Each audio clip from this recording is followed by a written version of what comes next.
clear my record, never clear my mind. I signed the papers and left it all behind. I'm losing the sky.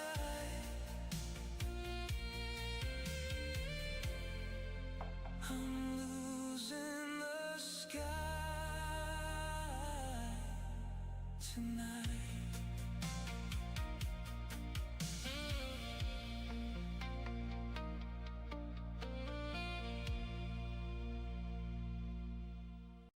What's going on, dreamers? Welcome back to Dream HQ, Dream Squad HQ. Glad to have you all here.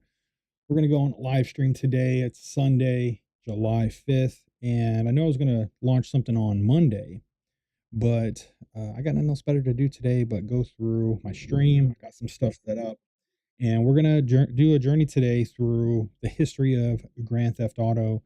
I'm also going to be testing my mic again. I did some updates last stream, so I'm going to make a few adjustments here as well and see if it gets better here in the first few seconds. But ultimately today, we're going to be going through everything GTA. I'm going to be learning all about the GTA history as well as what platforms that I'll be playing it on, mostly PC, and then downloading my first GTA game. So just stay tuned. If you're here, let me know where you're from in the chat along the way. And if you have any tips for me, please share. Again, I'm the road to the journey to GTA 6 as we start here. We're going to start from scratch. And yeah, so the first thing I'm going to do is I'm going to just quickly test my mic while we don't have some folks here. So I'm going to go to my filters. I know my gain, I had it lower, but I might move my gain up a little bit. So just trying to see, okay, that's a little too high. Right here, it's in the red still. So it needs to be just below the red. There we go. Still in the red a little bit. There we go. A little bit less. 2.2. Oh my God, it's coming down outside too, which is crazy. Crazy coming down right now. 3-band equalizer. I definitely like my lows higher. So hopefully you guys are hearing me. Some lows. Got some lows. And keep the highs a little bit lower.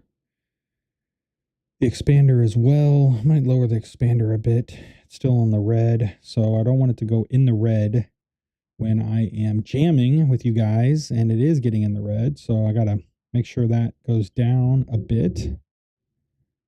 As well as if you're tuning in and you're just popping into this random stream, leave me some notes in the chat how you hear my audio from my microphone. And then the compressor as well. Let's see, the compressor is kind of high, so we're gonna make that bigger. And then let's see, I'm gonna move this one down a bit. This one here, I don't want it to be in the red. That's the problem. I'm gonna move this down to like 1.5, 1.6. So yeah, there you have it. That's going to be my small adjustments to the audio. And now we're going to flip over to the main screen.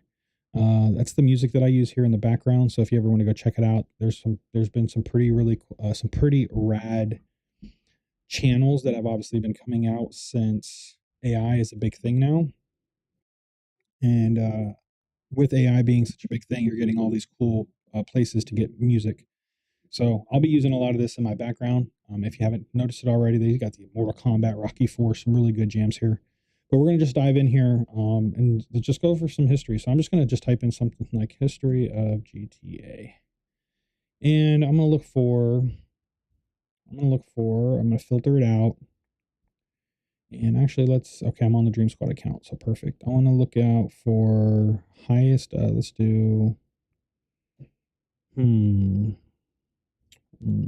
over 20 minutes, and then it's a video, and popularity, actually, not relevance, but popularity. So like he had something like this, right? Grand Theft Auto 5 story, San Andreas, all missions. Ooh, that'll be kind of cool to walk through eventually. History of Grand Theft Auto 1984 to 2021 documentary. So that's a 2-hour documentary. I don't know if we're gonna, maybe we start here. I don't know. Full history of Grand Theft Auto franchise, origins, DMA design, the latest updates, GTA and beyond. That might be the place I'm going to start. That's the most complete. We'll do a reaction to it. So I'm going to fire this up. Obviously, we're going to see some ads here just because I'm not on my main YouTube account where I have YouTube Prime. wanted to share with you the complete We're gonna go history theater of mode. Grand Theft Auto. I'm gonna turn this up a bit. Nick 930, almost 600,000 subscribers, and I'm gonna get him over the hump there. I'm gonna subscribe. Boom.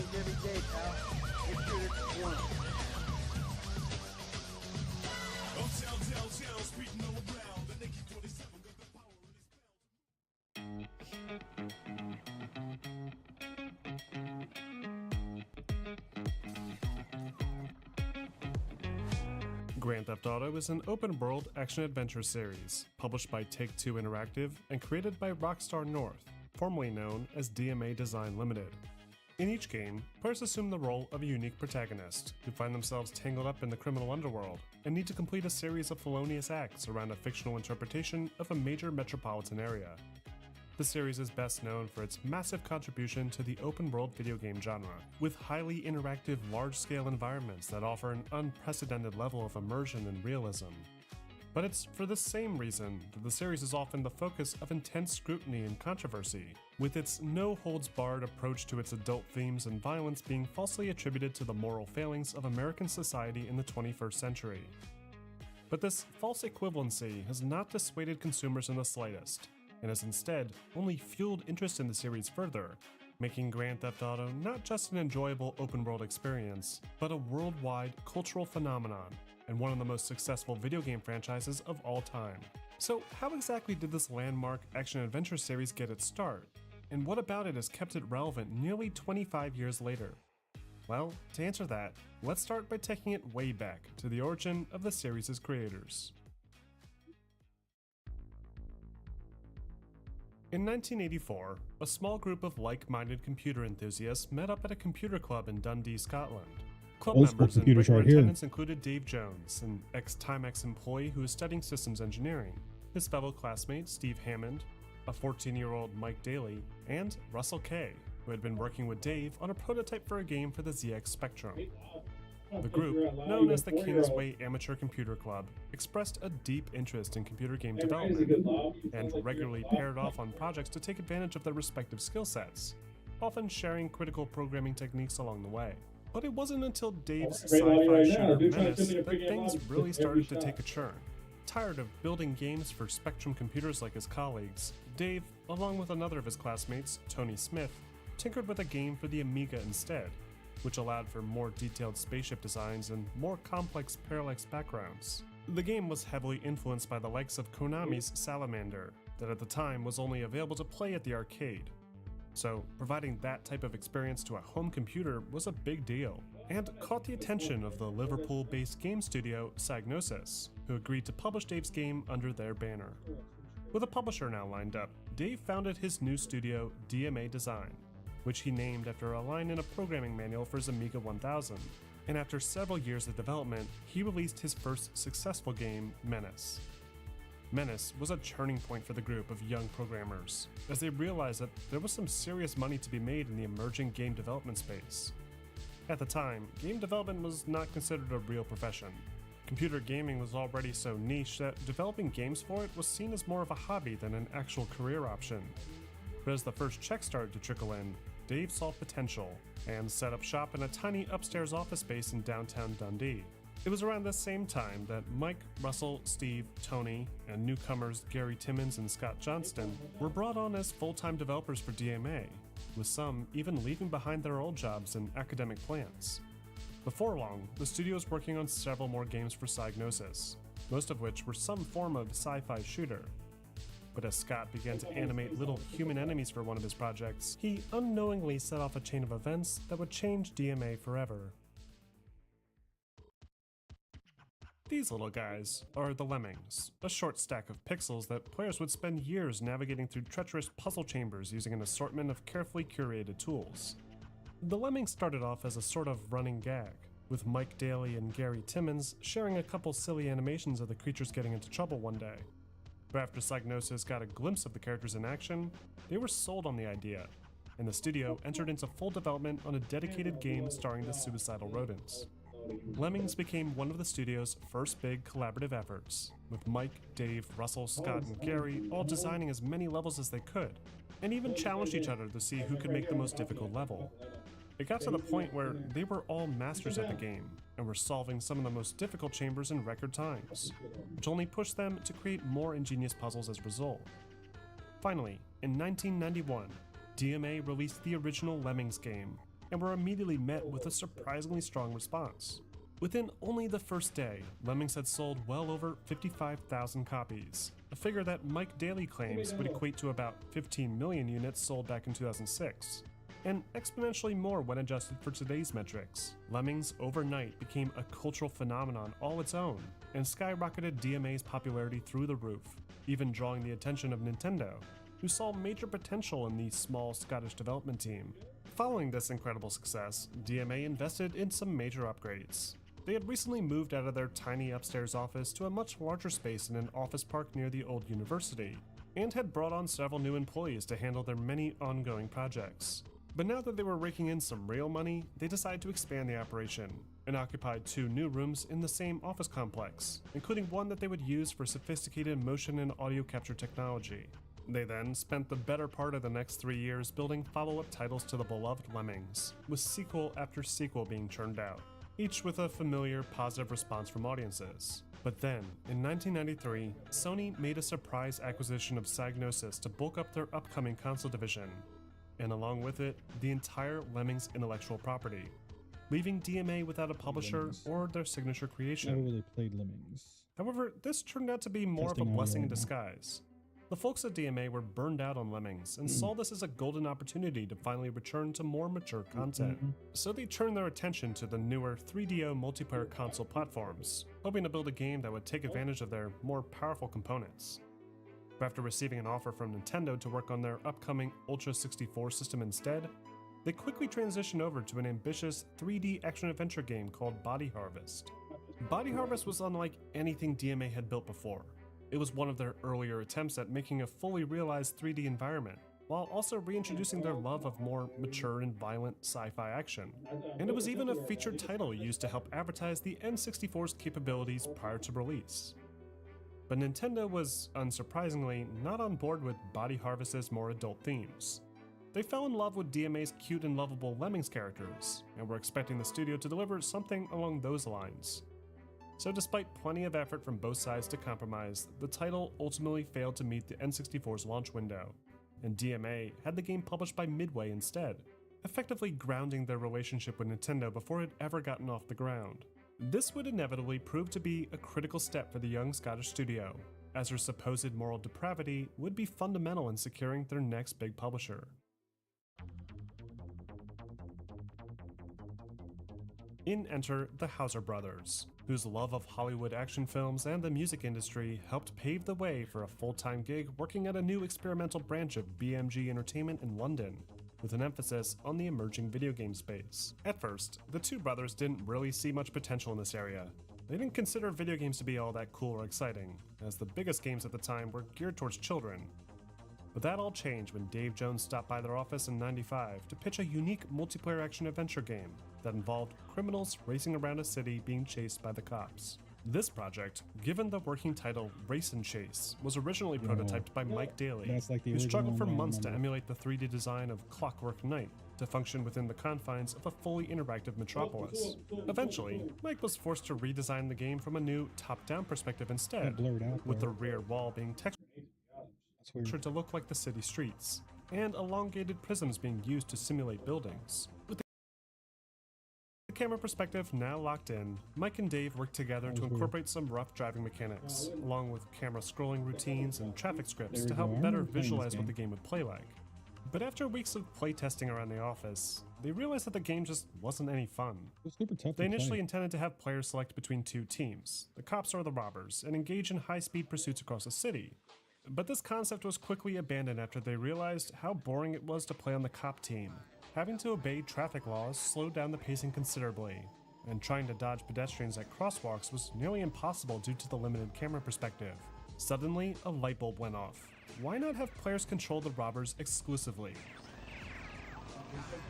this changed That's dope everything. right there. Suddenly, the sidewalks made sense to drive on, and pedestrians went from being annoying obstacles to potential bonus points. Oh yeah.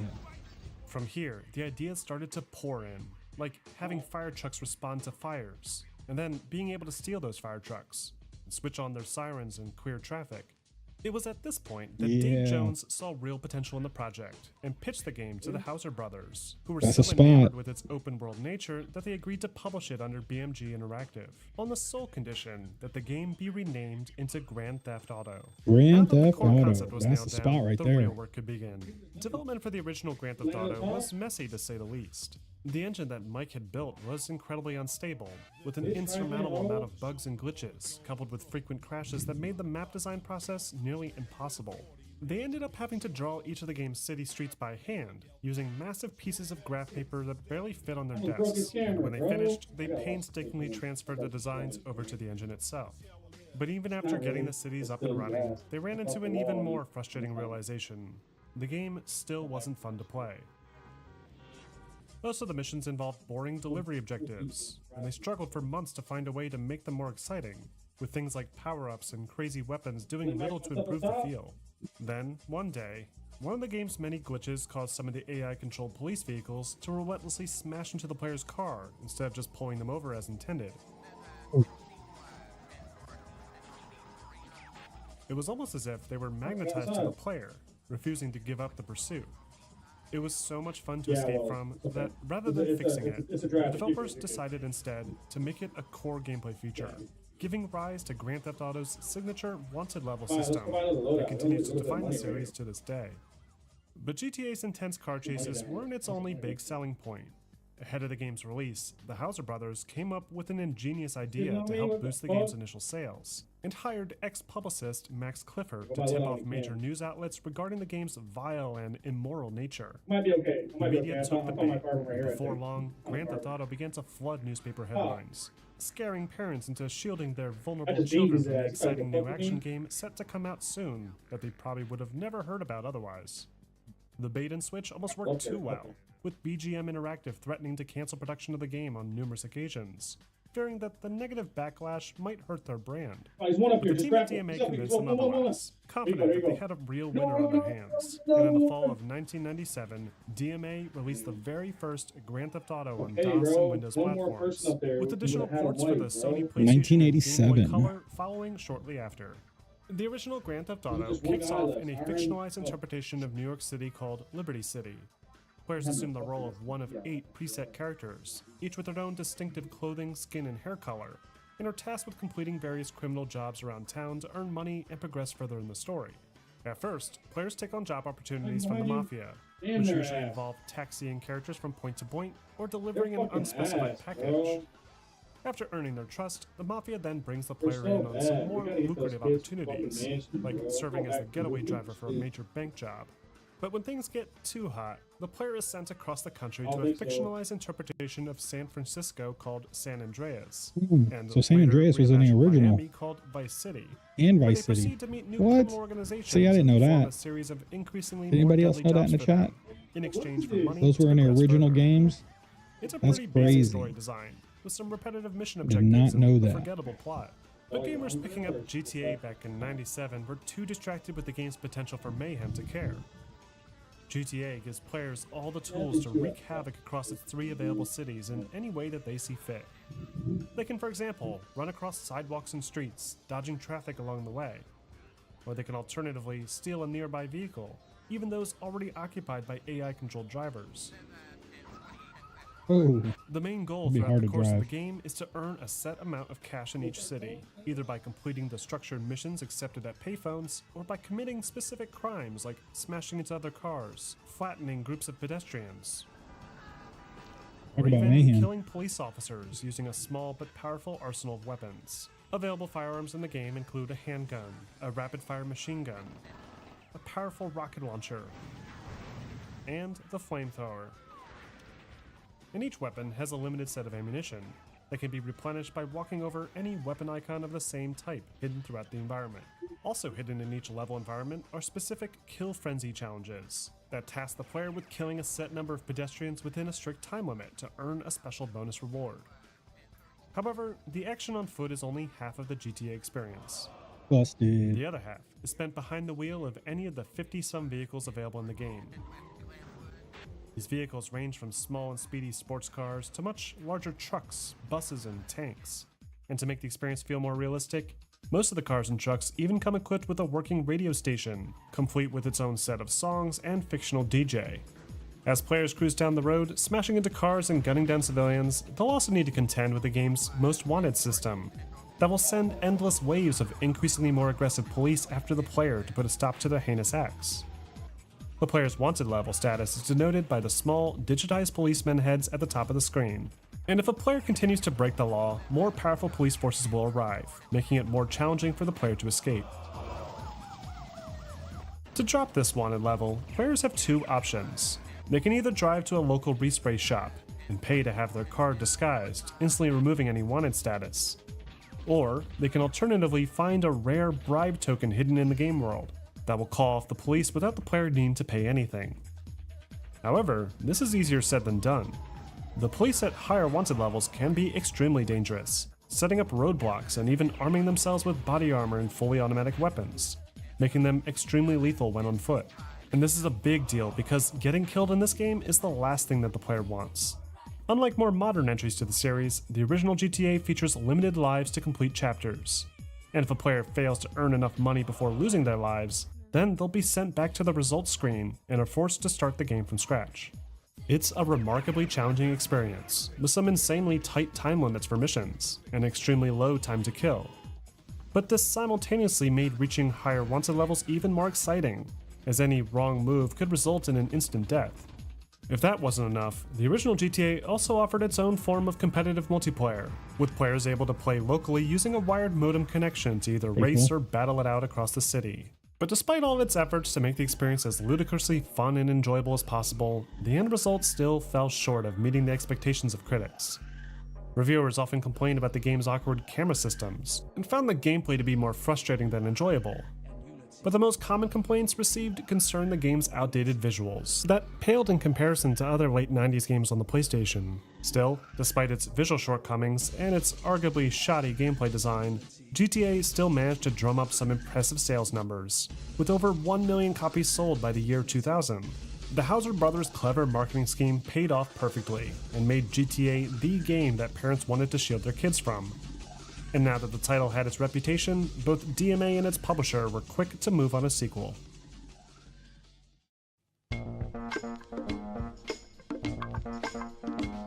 While all of this was going on, a new beast was stirring beneath the surface. In 1996, Take-Two Interactive, an American video game publisher based in New York, decided to take their company public, and used the additional funding to begin an aggressive acquisition campaign, starting with some lesser-known publishers like GameTech in 1997. But the big news came in the early months of 1998, when Take-Two decided to purchase BMG's video game division, with the ultimate end goal of acquiring the newly established Grand Theft Auto property. In the resulting buyout, several of the higher-ups at BMG Interactive, including the two Houser brothers, were relocated to a new office space in New York. And within a year, they announced the formation of the publisher's first in-house gaming division, Rockstar Games, a name that reflected the Houser brothers' past ambitions to be rock stars. Meanwhile, back in Dundee, DMA Design were dealing with a completely different acquisition. Yo, what's up, Walter Brosen? Soon after the completion of the first GTA 1, now they're GTA, talking about DMA GTA started 2. to change hands rapidly. It was Yeah, it was GTA 1, now it's GTA 2. And this video I'm watching is about 2 hours long, so we're just getting into the long haul. Just poured me a bowl of some pistachios. Just learning everything about GTA as I get ready for GTA 6. Appreciate you being here, Walter, over on YouTube. first sold to a British software house by the name of GTA 2 Gremlin now. Graphics in 1997, who hoped to benefit from DMA's technical And know-how yeah, and GTA 3 is expand when their it moves business all the way over interests. to that open But world. after about a year, That was the another game I really, studio, Infogrames really Entertainment, dove purchased Gremlin, like 1,000 hours, and along hundreds with of it, hours. the DMA Not 1,000, but offices. 100 hours of, This game. complicated things quite a bit. oh, maybe thousands DMA of were hours. still under a contract with BMG I was in high Interactive to school when it develop came out. Grand Theft Auto 2, and when push came to shove, Infogrames were forced to sell DMA directly to Take-Two, officially making Grand Theft Auto Take-Two's intellectual property. Many at DMA were greatly disappointed with this news. Having dealt with this kind of thing before, they were all too familiar with what would come next. So before long, many of the original developers responsible for DMA's defining titles parted ways with the studio, leaving those remaining to pick up the pieces. Prior to his departure, Mike still served a pivotal role in establishing GTA 2's signature dark atmosphere. In the months following the original game's release, Mike had overhauled the game engine, rendering his top-down worlds using a more sophisticated 3D graphics renderer, and incorporating new lighting effects that he picked up on from the team working on the PlayStation version. When he left, the designers that took over embraced this new artistic direction for the game, and started to populate the new game environment with these glowing lights, and then toned down the overall brightness, giving the game a uniquely dark and dystopian feel. The developers also wanted to improve upon the original game's generic mission structure, and introduce a new dynamic reputation system to give players more freedom of choice. And in the fall of 1999, DMA Design, with the help of the newly established Rockstar Games, released their second entry to the series, Grand Theft Auto 2, first for the PC and PlayStation, and then later for the Sega Dreamcast and Game Boy Color. GTA 2 is one of the more unique and unusual entries in the Grand Theft Auto series. Rather than being based on a real-world city, GTA 2 takes players to the futuristic dystopian metropolis known only as Anywhere City, where several powerful gangs maintain control of distinct districts. Players assume the role of a single protagonist named Cloud Speed, who is willing to do whatever it takes to climb to the top of the criminal underworld. Cloud, like the preset characters from before, is a silent protagonist who just accepts jobs and works his way up through the world of crime, but he is expanded upon a bit more in a promotional short film created by Rockstar's marketing team, highlighting his ambition and sociopathic tendencies. Even so, GTA 2 still doesn't offer much in terms of its story, and it's designed in a way that lets players tell their own story by creating as much chaos and destruction as possible. The biggest new feature in GTA 2 is the redesign to the mission structure. In each district, players must now carefully balance their reputations between the available gangs, displayed by a colored bar in the top left corner of the screen. If a player accepts a mission for one of these gangs and manages to successfully complete it, then they will improve their reputation with that gang, thereby unlocking more lucrative jobs later on. But if they fail that mission, or coordinate with a rival operation, then the player's reputation with that particular gang will decrease, locking players out of certain missions and turning previously neutral AI on the street into hostiles. This creates a very unique dynamic in GTA 2. This setting kind of reminds me of GTA San Andreas, when one of my favorite parts of GTA San Andreas was being able to lock down territories when you were doing like the gang missions or whatever. I remember trying not to advance the story in GTA 3 because I liked that part so much, where we had to hold down and lock down positions and territory, and then when a territory was being taken over, you'd get like an alert or alarm on your mini-map or something. You'd have to go and fight them off and shoot them off. I thought that was pretty cool, so it's kind of cool that I'm seeing some things from GTA 1 now in GTA 2 that they've upgraded or they've kept it in the overall gameplay, and they're expanding upon it or making it better, obviously, with the gameplay and the graphics, so that's pretty cool. It's not seen in any other entry, but it's not the only thing that sets it apart. GTA 2 also introduces a few new weapons to the mix, like the shotgun, some throwable explosives, and the electro gun, that further add to the game's semi-futuristic setting. Other changes include new vehicle upgrades that can equip players with things like front-mounted machine guns, redesigned player power-ups that make things like the kill frenzies clearer to the player, and new collectible GTA tokens that can be used to unlock wacky bonus challenges.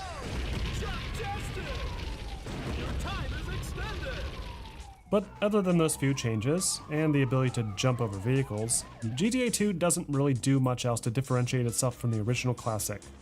And this became even more clear when the reviews for the game started to trickle in. Critics bashed the game for doing little to innovate from a technical level, stating that the game, especially on the PlayStation, looked about the same as the last one. Others pointed out that the gameplay had barely changed, and the new features weren't enough to hide the fact that it was basically the same as before. So while the initial sales for the game were impressive, with over 1 million shipped copies during its launch period, they inevitably slowed to a crawl, making GTA 2 a rare miss for the series. But GTA 2 wasn't the only entry to the Grand Theft Auto series to release in 1999. Around the same time that DMA were working on GTA 2, Take-Two Interactive had begun to make use of their newly acquired studios in the Game Tech purchase, and renamed the Canadian Alternate Reality Technologies San into Andreas was Rockstar awesome. Canada. This studio Walter, was then appreciate you being tasked here with on creating YouTube. a series of small expansion packs for the original GTA, Just getting started on my and was stream. given access to We're gonna most be of doing a DMA's journey source from code to make GTA it 1 happen, which, to GTA as 6. Mike Daly I'll noted, be downloading is my not first really the GTA most game stable today. code I'm to gonna play a work little with. bit. There was only so Also, much that how's could the be audio added sound? without Is- the entire game breaking on them. I know you're hearing the desktop audio. That's typically always really good. I just need a feedback on my mic here. I know you'll probably hear some audio in the background. My brother's playing his Call of Duty. But how does that sound? Is that overbearing? Is it over loud? I'm trying to watch the mixer. But also, how does my volume sound? Any feedback is much appreciated. Yeah, a lot of people who play GTA have not played GTA 3, which was basically the first open world. Yep, that's actually correct. Walter up. When that game came out, I spent so many hours on that game, just having fun. And I dove into Vice City, I dove into San Andreas, but I didn't really get into GTA 4. Just kind of, I was saying on my other stream that I didn't really care for the storyline and the character that they used. So, but I'll probably get back into it. I'm probably not going to start with GTA 1 and GTA 2, just because after watching the video, the game looks super complicated to play. I'm going to go straight into GTA 3, and I'm basically going to be learning all the controllers, going through the story modes from 3, 4, and 5, and then getting to 5 online, learning how the online world works, building up my empire over there. And then when GTA 6 launches, we'll go through that. I have to switch to console though, because they're not going to be on PC for a while. And then from there, once online comes on and PC comes on, I'll get it for PC. But yeah, it's going to be a long journey. So thank you for being here. Voice is a little bit low. Okay. So I appreciate that. Let me come into my mic settings and go into my gain area. And I know it's my gain. I need to give it more gain. So this game is broken, dude. How about now? Might be good for res. Hopefully now it's a little bit higher. I know I got to make sure it doesn't get into the red on my Shure mic. But yeah, any feedback you got for me is great, as well as the background noise. I gotta continue to work on that, since both me and my bro, we game in the same room, and he's quite loud with his his Call of Duty stuff. So appreciate you, Walter. Really do. Thank you, man. Appreciate that.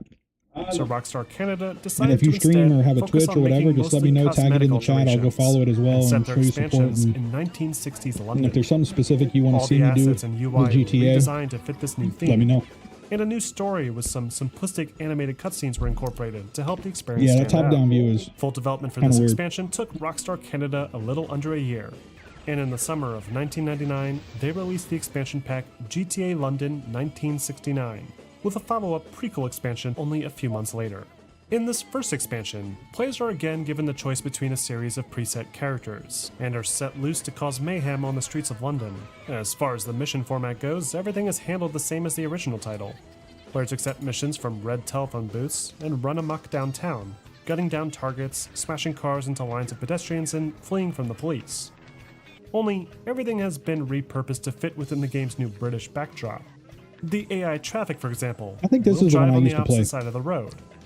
Icons for 'Cause the weapons British like the machine backdrop gun sounds are familiar. redesigned to resemble British variants like the Sten SMG. And all Yeah, the I think this was vehicles the are one that now I played. modeled after classic British vehicles from that era, including iconic double and triple decker buses.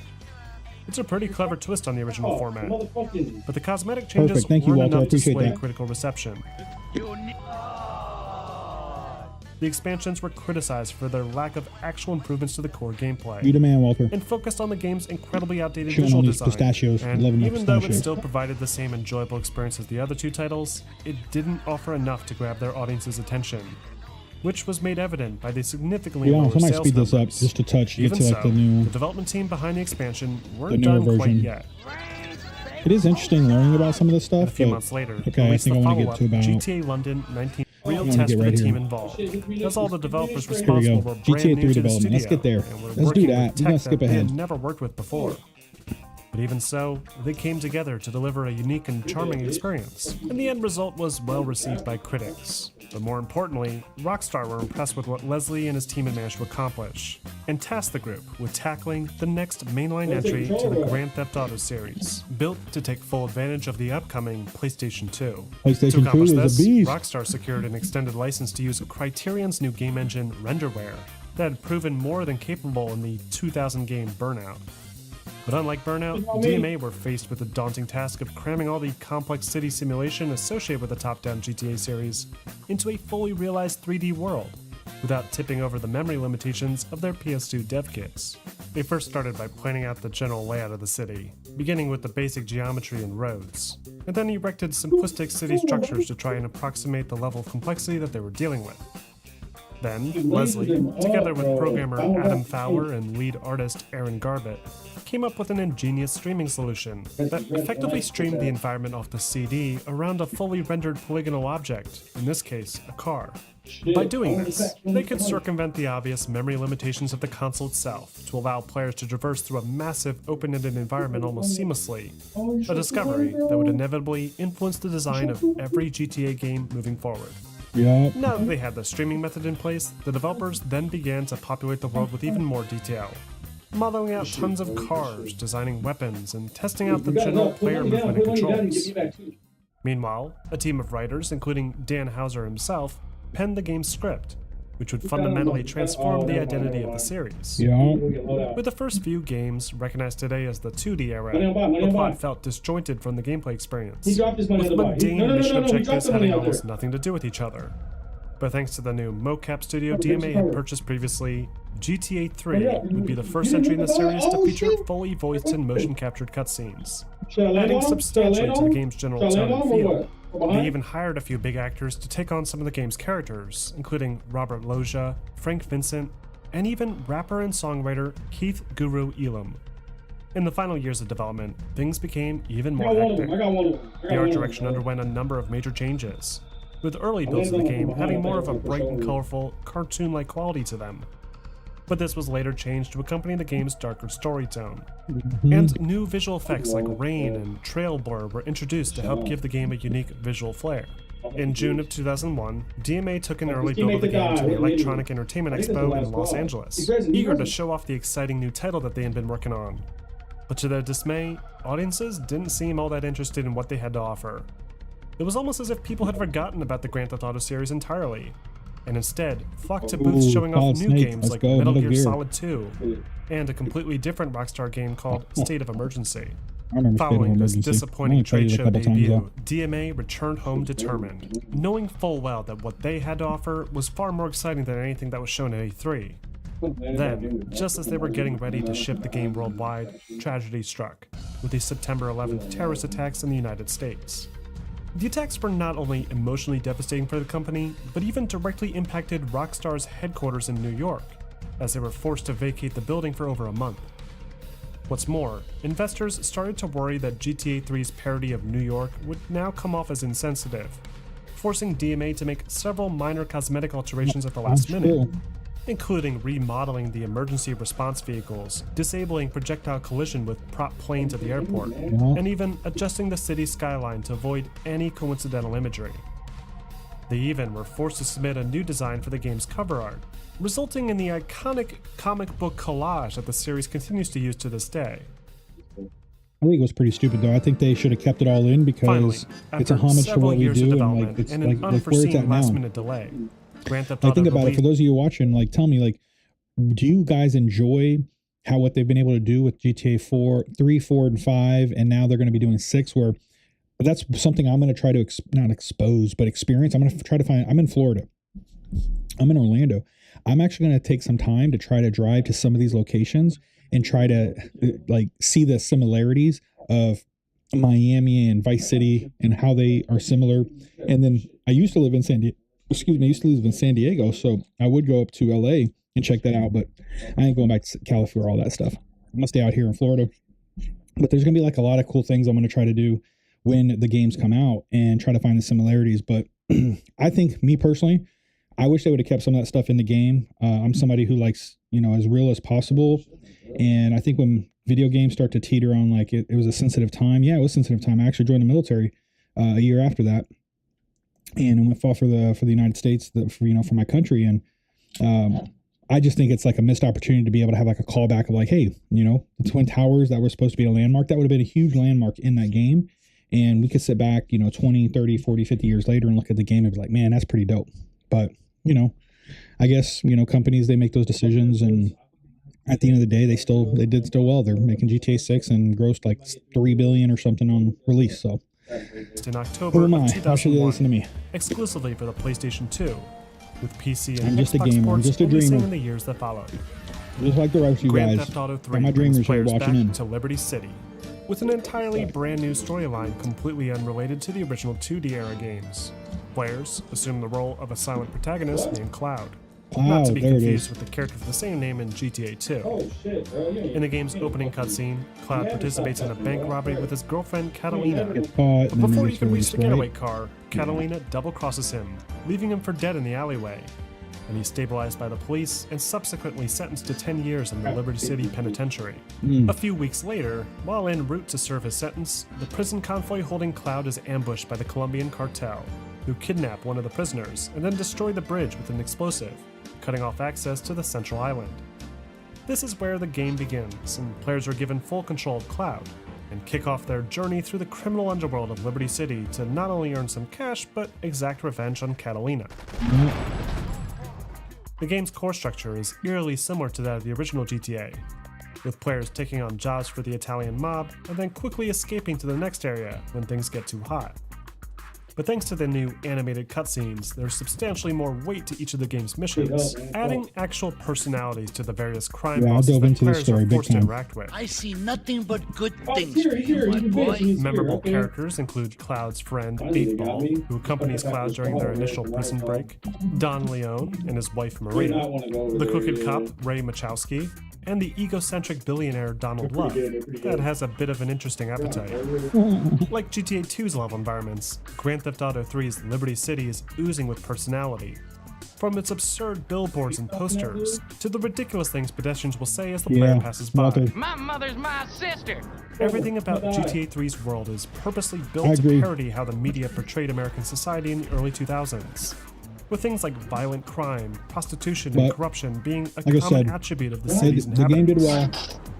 They're on GTA What 6 really now, drives making home the billions of game's dollars. satirical nature, though, So- are the radio talk shows, especially the station Chatterbox FM, where real-life radio talk show personality Jeffrey Laszlo Jones not only plays a fictional version of himself, but co-wrote the script with Dan Houser, establishing a lot of the series' signature American cynicism. Okay, and speaking of impossible, Jane from Cedar Grove is on the line, and she wants to talk about how difficult it is being a parent today. Hello, Jane. Hi, Laszlo. I wanted to say something about these video games. They are warping our kids' minds. My son's dog, Bugo, got hit by a truck, and he says, Mommy, Mommy, where's the reset button? Laszlo, life does not have a reset button. Right, but this show does.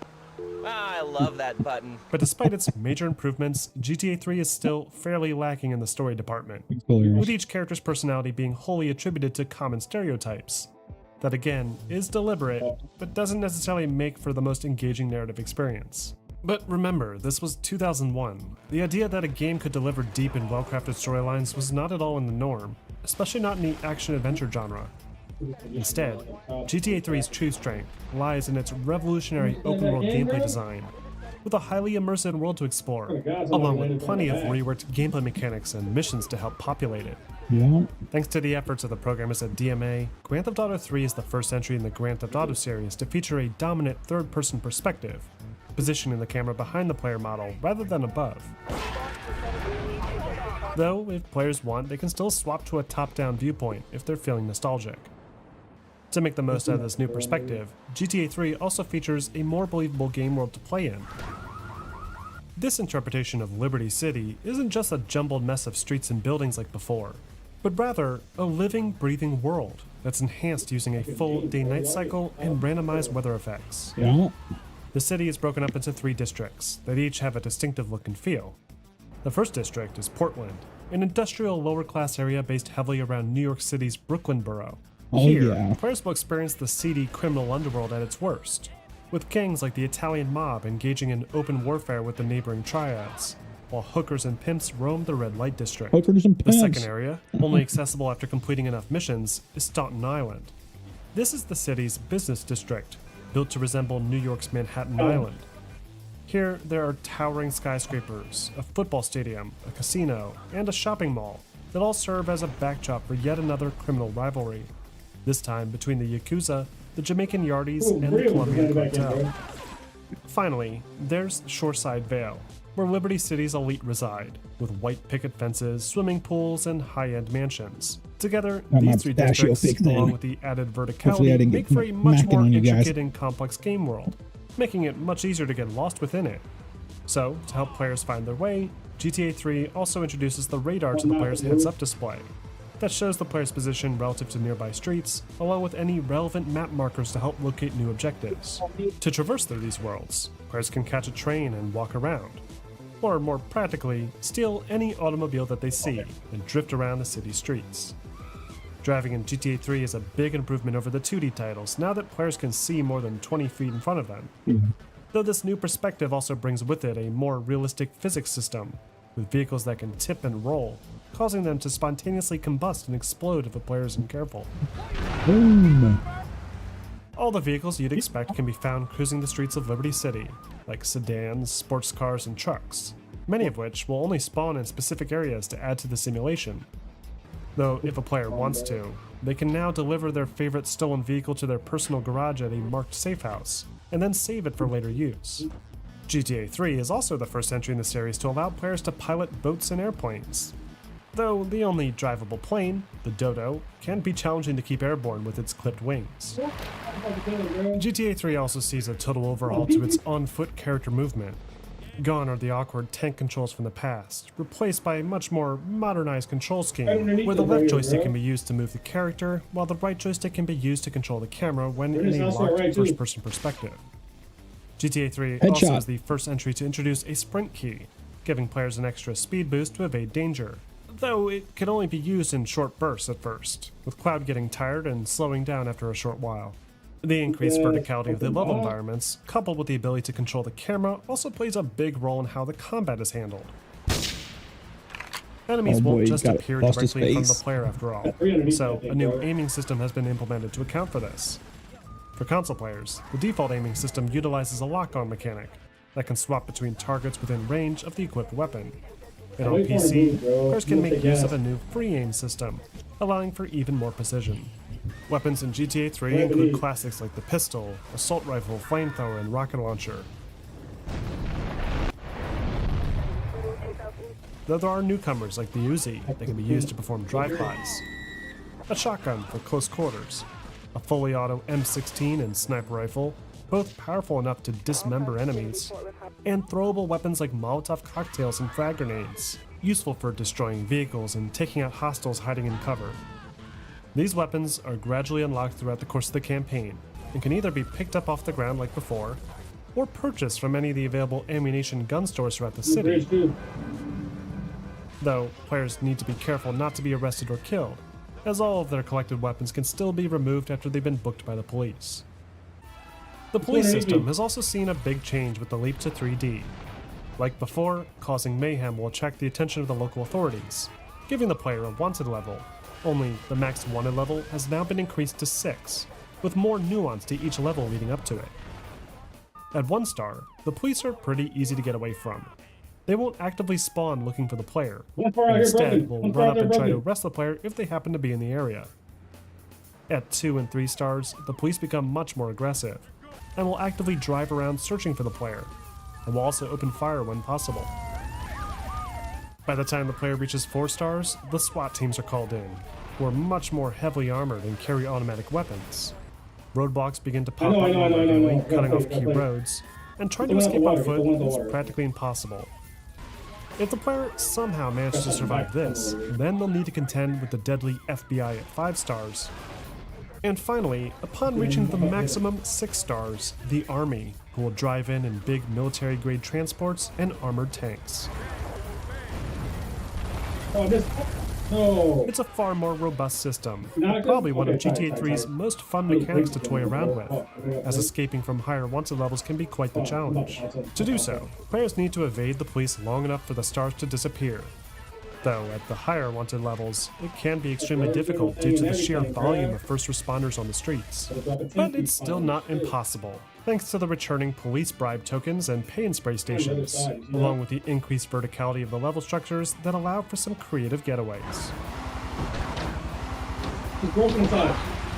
Broken inside. He's bullet. All these updated mechanics greatly transform the Grand Theft Auto experience, with more exciting car chases and gunfights throughout a densely populated city environment, providing hours of unscripted, chaotic action.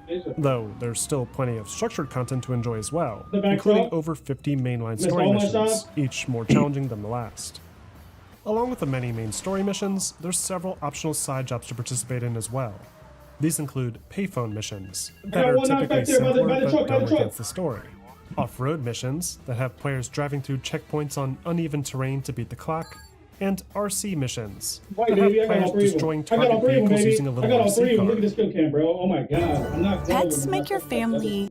Oh, we got that first ad coming up in this 2-hour-long video. Look at these shots, baby. Look at these shots. I swear to God, I ain't cheating. Look at those shots. Woo! Your boy's on. Your boy's on. Mm-mm-mm. Damn. If you're watching or tuning in, what GTA game did you start playing with when it first came out? 17-2. Skippity skip. Then, of course, there's the vehicle-specific Yeah, missions we're only 40 that will minutes in activate on this when entering 2-hour a specific banger. service vehicle. Jumping into a taxi, for example, will give players an opportunity to make some extra cash completing taxi fares. Entering a fire truck lets players drive around putting out fires, and getting into a cop car lets players We're complete gonna take an vigilante intermission break here at the missions, top of the where hour. When players we get to given a 1 hour, target to we're kill gonna take an within a time intermission limit. break. I'm gonna go get GTA 3 something to also drink, sees the use the return of restroom. environmental collectibles, only this time in the form of hidden packages. There's 100 of these packages hidden around the city, often in hard-to-reach places, and collecting enough of them will unlock instant access to weapons and armor, available at the player's safe house. Collectively, Grand Theft Auto 3 is a massive improvement over its arcade top-down predecessors. Everything from the game world, the story design, the combat, and the driving have all been redesigned to take full advantage of the new camera perspective. And the result is an experience that completely transformed not just the Grand Theft Auto series, but the entire gaming industry. The game soared to popularity upon release, achieving incredibly high review scores across the board, with many praising it for its unrivaled attention to detail and its incredible level of freedom. There were certainly a few complaints, like the game's cars that seemed to light on fire too easily, and the improved but still slightly clunky controls. But GTA 3 was still considered a masterpiece in game design by most, a reputation that helped it to achieve unprecedented early sales numbers. But as the game skyrocketed to the top of the charts, along with it came a tsunami of controversy. GTA 3's heavy focus on violence and adult themes sparked Love those outrage, kids. as many pointed fingers at the developers and Love producers for doing trying that. to brainwash children into committing crimes, while simultaneously failing to acknowledge its clear satirical nature or even the actual scripted mission objectives. My general object of this game: kill as many people as you can, get as many stars as you can. Some even blatantly misrepresented the content, making up features that have never been featured in any GTA game. I have a Extra third points baby tomorrow, for shooting bro. somebody in the Fuck head man. as opposed to shooting them in the body. You have to wonder exactly what the values that we're teaching This our dude be children. driving 20 bombs. This for is like of course 3 not minutes the and case, Yeah, as GTA 3 removes the yeah. old point systems from the 2D era, and there's never any objective throughout the game Yeah, I that remember requires being players to sitting up on the roof with a indiscriminately sniper rifle kill just any innocent civilians. Plinking off If people. anything, the built-in Most Wanted system actually dissuades overly violent behavior, punishing players for targeting unarmed pedestrians and preventing them from progressing further until they either let things cool down or are killed and subsequently stripped of their weapons. Even so, the controversy quickly became a hot topic in American politics, with representatives from both sides of the aisle pushing for increased censorship and regulations on video game purchases. But this rapid notoriety had the opposite effect on America's youth, as more and more people became aware of the game's existence, solidifying Grand Theft Auto 3 as one of the most well-known and influential video games of all time. I agree with that. Tap the 5. The world is Immediately yours. following GTA 3's initial PS2 release, DMA Design's core development team commenced work on an expansion pack for the game that would include new Vice vehicles City. to drive, weapons to Let's shoot, go, and an Vice City. extension to the available story missions. But after it That's became why apparent they that GTA 3 was a huge success, they decided to turn their attention to developing a full-fledged sequel instead. Before they could do this, there were a few logistical matters to attend to. Rockstar Studios finalized their acquisition of DMA Design, renaming them into Rockstar North, and the last remnants of the Scottish development team were relocated to a new office space in Edinburgh, where they continue to work on Rockstar titles to this day. By early 2002, full production on the next big GTA had begun. All the assets built for the cancelled GTA 3 expansion were then retrofitted for a new 1980s theme. According to an interview by Edge magazine with Sam Hauser, the 1980s theme was planned well before GTA 3 had even released, but it was cancelled before it entered full production, likely after the low reception of GTA London and GTA 2. Oh shit. But with GTA 3's unprecedented success, they felt the 1980s theme was worth revisiting, and the writing team began extensively researching media related to the time period, most notably Scarface, Carlito's Way, and a complete VHS collection of Michael Mann's Miami Vice. From here, the art team got to work sculpting a drastically different metropolis for players to explore. Aaron Garbett in particular spent a lot of time nailing down the look of the city's iconic architecture, ensuring that the neon outlines would glow along the city skyline. Another major focus for the development team was on delivering a more ambitious story. With GTA 3, DMA Design had always intended to give the lead protagonist full dialogue in order to tell a more compelling narrative. But because of their time constraints, they were ultimately forced to drop the idea. Though now that they had a little bit more time to work with and were raking in some serious revenue, they went all in and contracted Ray Liotta to play the lead protagonist. Yeah, that's right. Ray Along with Liotta. this, Rockstar also secured the licensing for over 100 era-appropriate songs to be played from the vehicle radios, only further adding to the immersive nature of the experience. Then, after only 9 months of development, Rockstar North released the hotly anticipated sequel, Grand Theft Auto Vice City. Yeah, it was a pretty dope game there. GTA Vice City tells the story of Tommy Vercetti, a gangster sent to a fictionalized version of Miami, Florida, to aid in the expansion of the mob's influence during the coke-fueled 1980s. But after a major drug deal is ambushed, Tommy is ordered to track down those responsible or risk deadly retribution from his boss, Sonny Forelli. You better not be screwing me, Tommy, because you know I'm not a man to be screwed with. Like with GTA 3, Vice City's story pacing is maintained by the availability of its missions, with players needing to complete basic jobs for low-level crooks before moving up to take down high-profile drug lords and corrupt politicians. However, unlike GTA 3, Vice City's pacing hits a brick wall in its third act, where the game's finale is only made available after successfully purchasing enough business operations around the city and completing their associated side missions. It's a design choice that today would likely be frowned upon, forcing players to complete mundane side activities to artificially lengthen the experience. But remember, this was released back in 2002, so the open world game design to gamers back then was still pretty fresh and exciting. So much so that players likely already completed enough missions prior to reaching this junction in the story. Even so, this is only a minor pitfall when considering Vice City's impressive new story direction that's more engaging thanks to its fully voiced cutscenes, along with plentiful inspiration from classic 1980s cinema, television, and music. Vercetti's hot-tempered personality, for example, mirrors that of Scarface's lead character, Tony Montana. I'm gonna shut that big mouth of yours. Stop running, you fat slime ball. And the mansion that Tommy inherits partway through the game is similarly designed after Tony's mansion from the film's last act. Yep. An even more obvious reference is Vercetti's lawyer friend Rosenberg, who both looks and acts just like Sean Penn's character in the film Carlito's Way. There's also a ton of influence from the Miami Vice television series, with character clothing, music choices, and many of the missions being pulled straight from some of the early episodes. In fact, Tommy's friend, Lance Vance, is even voiced by the same actor that played Detective Tubbs back in the 80s, and shares almost the same backstory from the show's first episode. One of Vice City's most endearing qualities is its stylish atmosphere. The developers completely nailed the look and feel of 1980s Miami, at least in how it appears in film and TV. The world is rich in color, with patches of thick ferns and palm trees breaking up series of tan Art Deco structures, while aqua and hot pink neon lights glow along the facades. The game's heads-up display and menus similarly reflect this theme, with a blue and pink color scheme, and all the radio stations and vehicles play hit songs from the 80s, including Michael Jackson's Billie Jean, Toto's Africa, and I Ran by A Flock of Seagulls. On top of the refinements made to the game's story, GTA Vice City also builds upon the well-received gameplay formula from its predecessor, with a brand new environment to explore, lots of new weapons and vehicles, and some increased mission variety. The core gameplay remains mostly the same as before, with only some minor under-the-hood tweaks that aim to polish up GTA 3's rough edges. The player animations, for example, have been cleaned up a bit, making Tommy walk and run more naturally through the world. And the hand-to-hand combat has been redesigned to allow players to engage multiple targets simultaneously. The game's gunplay has also seen some nice changes, with tighter bullet spread and snappier auto-lock mechanics to make the action more responsive. On top of this, Vice City also introduces a plethora of new weapons to toy around with. Practically every weapon from GTA 3 returns, like the pistol, the shotgun, Uzi, and sniper rifle.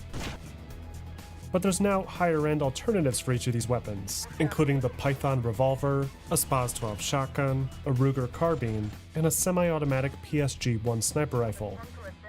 The only catch is that players can only carry one of each weapon type, and will need to ditch a corresponding weapon if they want to use something different. For players looking to get up close and personal, lots of new melee weapons have been introduced, most notably a chainsaw that will cause blood to splatter onto the player's screen when used to kill an enemy. Vice City even adds in some new special weapons to the mix, like the M60 light machine gun and the devastating minigun that can absolutely decimate the streets of Vice City. But the police are ready for this, as they've been upgraded to be more aggressive towards the player, and can now deploy things like spike strips that will pop the player's tires and cause them to lose control of their vehicle. Speaking of which, Vice City nearly doubles the number of vehicles over GTA 3, with dozens of new era-appropriate cars, trucks, and boats to race around in, including the return of motorcycles that have been absent from the series ever since the original game.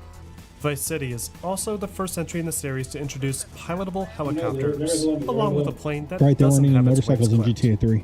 3. And all about these that. new vehicles come in handy, as Vice City's environment is tailor-made to take advantage of them all. Alleyways, for example, are sometimes too narrow to pass through in a normal car or truck, whereas motorcycles can slip straight through, making them extremely helpful when evading pursuers. And the boats and aircraft become incredibly important in the later half of the game, as players can use them to island hop more easily when trying to earn the coveted 100% completion. The overall level design of Vice City in general just has a more organic flow to it than the often ridge-like structure of Liberty City, giving it a completely new and distinctive feel. What's more, Vice City also houses lots of new storefronts to visit, including restaurants, bars, clubs, shopping malls, pharmacies, and clothing stores, many of which can be robbed at gunpoint. Old storefronts like paint spray and ammunition also return, though the latter is more properly realized, requiring players to now speak to the store owner at the counter and purchase weapons directly off the walls. In keeping true with the game's rags to riches mentality, players can now purchase additional safe house properties to save their game, and several business ventures that come with their own specific missions to complete and the option to collect a reoccurring monetary kickback from them. All in all, Vice City's gameplay design is a marked improvement over its predecessor. It takes everything that worked about GTA 3, like its open-world structure and its third-person perspective, Moving to a and good spot builds to make upon a it, quick pause with a more intermission right realized here. game world to explore and more things to do within it. Vice City was a huge success. The reception to the game was massively positive. Media outlets praised Vice City for delivering a better sense of story and atmosphere, while also praising the game for its improvements to the gameplay. One of the most common compliments given to the game was its brilliant 1980s Miami setting that helped deliver a distinctive personality that GTA 3 significantly lacked. But it wasn't without its problems. Some reviewers did cite various technical issues that hindered the action, including lengthy loading screens and the aged camera and combat systems. On top of this, Vice City also accumulated its own fair share of controversy, again being used as a scapegoat for violence in modern society. Newsreels portraying Vice City at its most violent quickly dominated the weekly news cycle, villainizing the game and the developers responsible.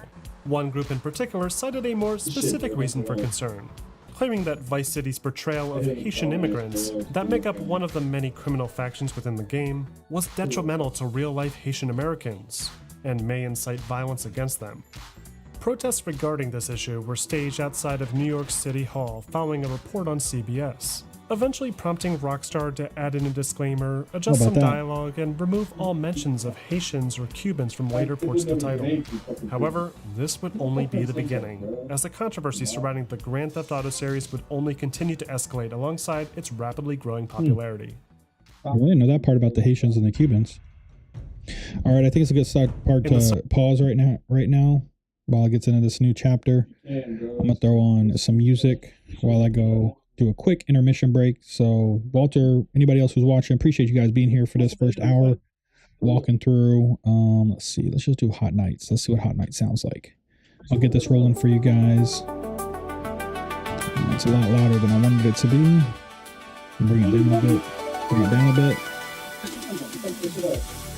All right, and then what we like to do here is like I got my hotkeys. We go, oh, what's up, and then we'll be right back.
All right. I'm back.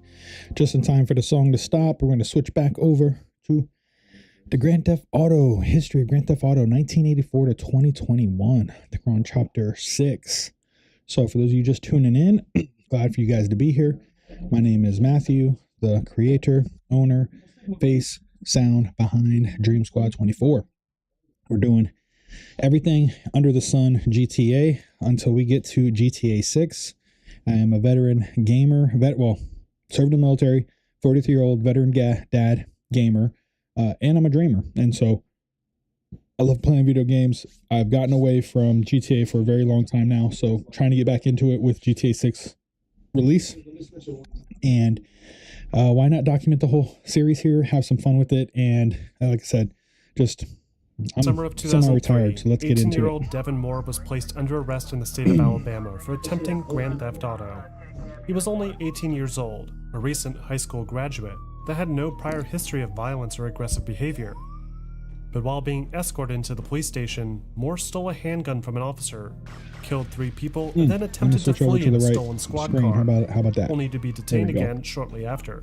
According to the Associated Press, his first response when he was recaptured was, "Life is a video game. Everybody's gotta die sometime."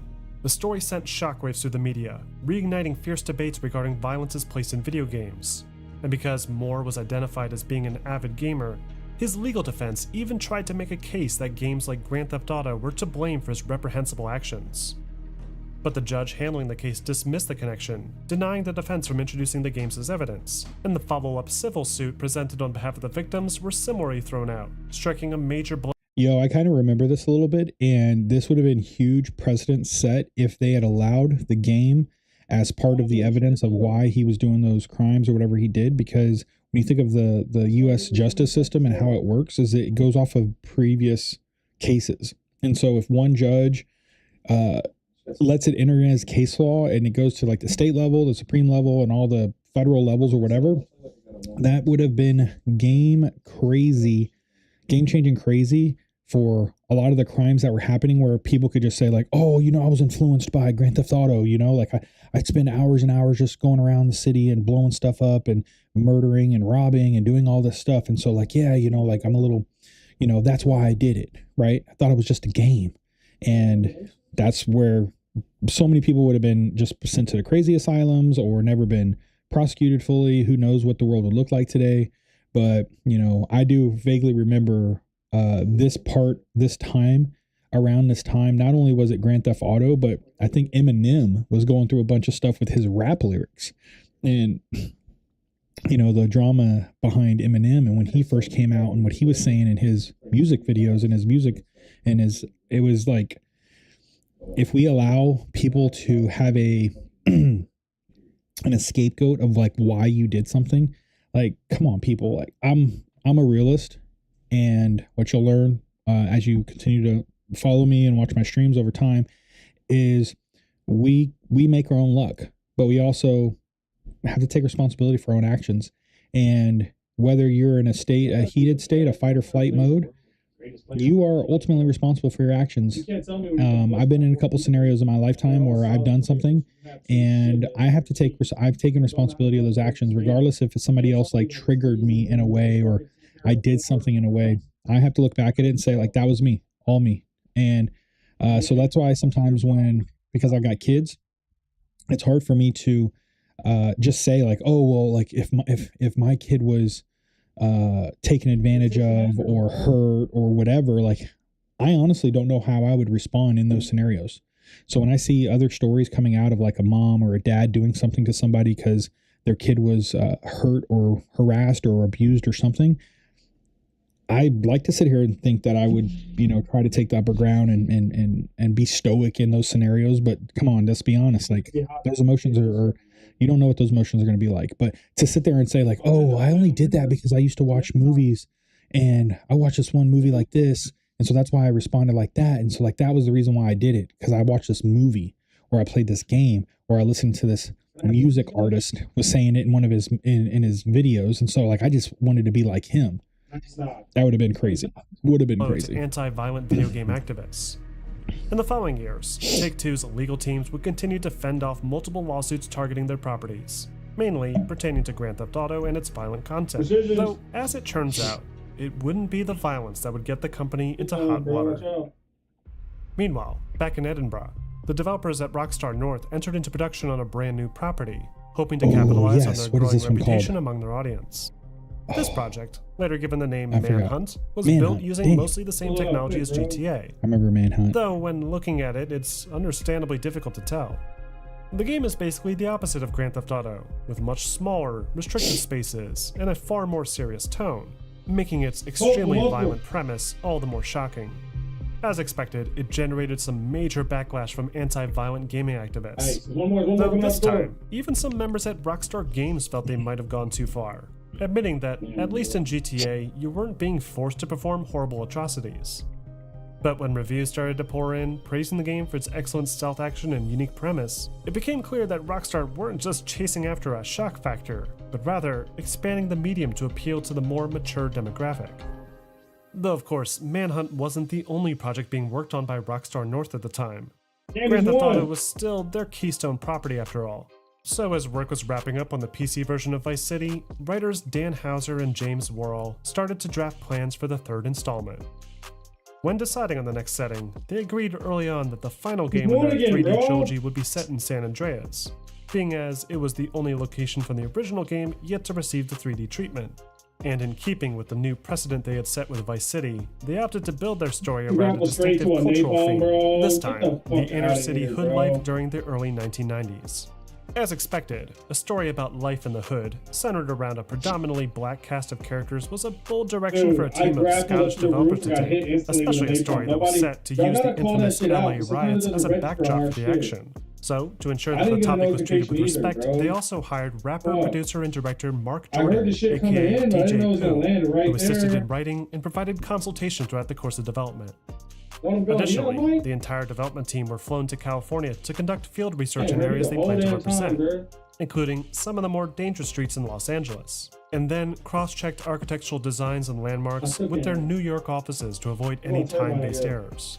When they finally returned, the programmers and art department got to work on their most ambitious environment to date, a map that consisted of not one, but 3 major American cities, and everything in between. Their goal seemed somewhat unobtainable at first. Liberty and Vice City were already gigantic, taking up almost the entire game disk, with frequent load times in between districts. So the programming team came up with an elegant solution.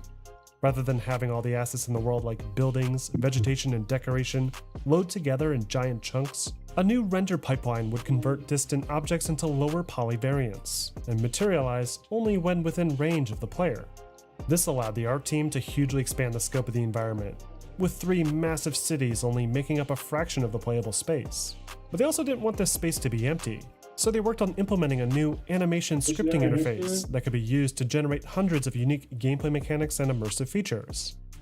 Even the lighting system saw some nice improvements, and borrowed lessons learned from the development of Manhunt to incorporate shadows that could be used by the player to hide from enemies.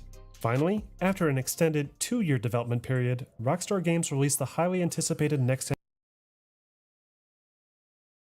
Uh-oh. What happened to the audio? I got one knocked. Let's see what's going on here. Is it all the audio or just a video? Oh, he's one. On the fucking... Section of the playable space. Finally, after an extended 2-year development period, Rockstar Games released the highly anticipated next. Yeah, I think that might be the video. Yeah, might be the video.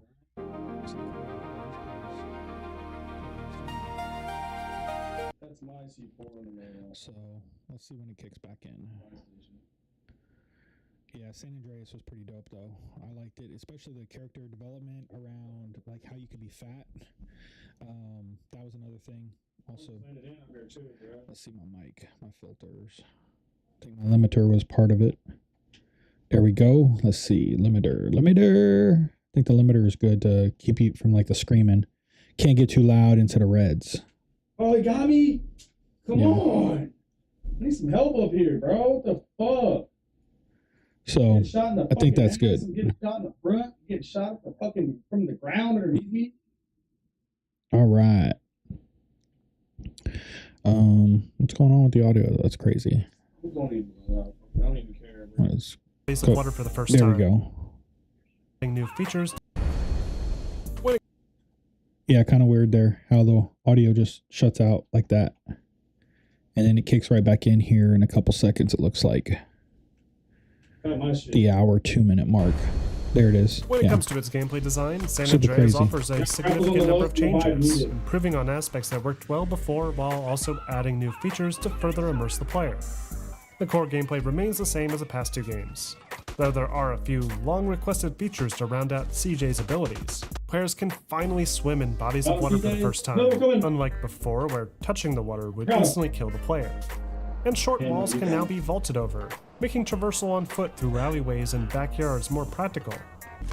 The game's gunplay has also received some nice improvements, incorporating an even more responsive auto-lock aim system, along with a new colored crosshair to telegraph the target's health status. Players can also crouch to increase their weapon stability, perform combat rolls, and sneak up on unsuspecting hostiles for stealth takedowns, similar to the stealth systems used in Manhunt. Most of the weapons available in San Andreas share fundamental similarities to the weapons we saw in Vice City, with 2 to 3 variants for each weapon type, and more or less the same balancing between them all. There are some newcomers to the arsenal though, like a Winchester rifle, a heat-seeking rocket launcher, remote explosives, and additional hardware like parachutes and night vision goggles. The vehicles have also been improved, with better handling and superior damage models. But it's the increase to the number of available vehicles that's most impressive here, with tons more cars, boats, and aircraft, along with a few more absurd options like hovercraft, go-karts, and the famous jetpack. Yeah, we got the The jetpack San biggest and Andreas. most blatantly obvious improvement San Andreas offers, though, is the extreme increase to the environmental scale. San Andreas isn't one city, it's an entire state, and it's filled with way more variety than anything the series has ever offered. The first area, Los Santos, is a large concrete jungle, with a maze of ghetto neighborhoods that act as an urban war zone. Yeah. North of this This is is the the part I was rural talking about. countryside of Red County, that's loaded with tall mountains, thick forests, and winding rivers, along with plenty of redneck farmers, doped-up hippies, and roaming biker gangs. Further northwest, there's the game's second major city, San Fierro, that features lots of verticality thanks to its steep roadways, along with plenty of opportunities for naval action out in the bay. In the top half of the game's map, there's Bone County, a vast desert region home to several small towns, abandoned airfields, and a highly secure top-secret military base called Area 69. And finally, there's the Las Venturas Strip, where players can burn all their money on slot machines and card tables, only to make it all back in a daring casino heist. The sheer size and diversity available in San Andreas' playable space greatly dwarfs that of all previous entries in the series combined. But what's even more impressive is that this wide-reaching landmass is also chock full of things to do. First, there's the main missions, that seem to function the same as always. Players enter a mission marker, watch a cutscene, and then complete a series of objectives. But each mission does a better job of setting itself apart, with new scripted action set-piece moments and unique gameplay features introduced at a steady pace all throughout the length of the campaign. Early on, players perform relatively simple tasks like fighting gangsters, stealing cars, and robbing storefronts. But as the world begins to open up, the scale and general absurdity becomes more and more apparent, with players needing to navigate remote-controlled planes, burn down pot farms with a flamethrower, and even drive a motorcycle into the back of a cargo plane as it's taking off from an airstrip. But its attempt to stay at least somewhat grounded helps preserve its charm. Next, there's the optional open-world activities, many of which are specific to certain parts of the game world. In Los Santos, for example, players can roam the streets spraying graffiti tags and fighting for control of territory and gang wars. The Los Santos map is broken up into distinct territory blocks, with each color representing a different gang. And venturing into a rival territory can sometimes be deadly, especially when wearing the wrong colors. The player's goal is to try and conquer as many of these areas as possible for the Green Grove Street family.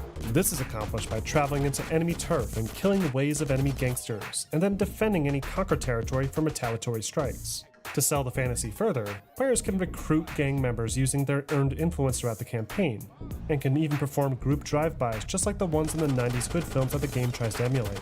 Another big addition to San Andreas is its new role-playing mechanics. Players can now fully customize the look and appearance of the game's protagonist, with businesses like barbershops, tattoo parlors, and several different clothing shops, each with an explorable interior and distinctive clothing styles.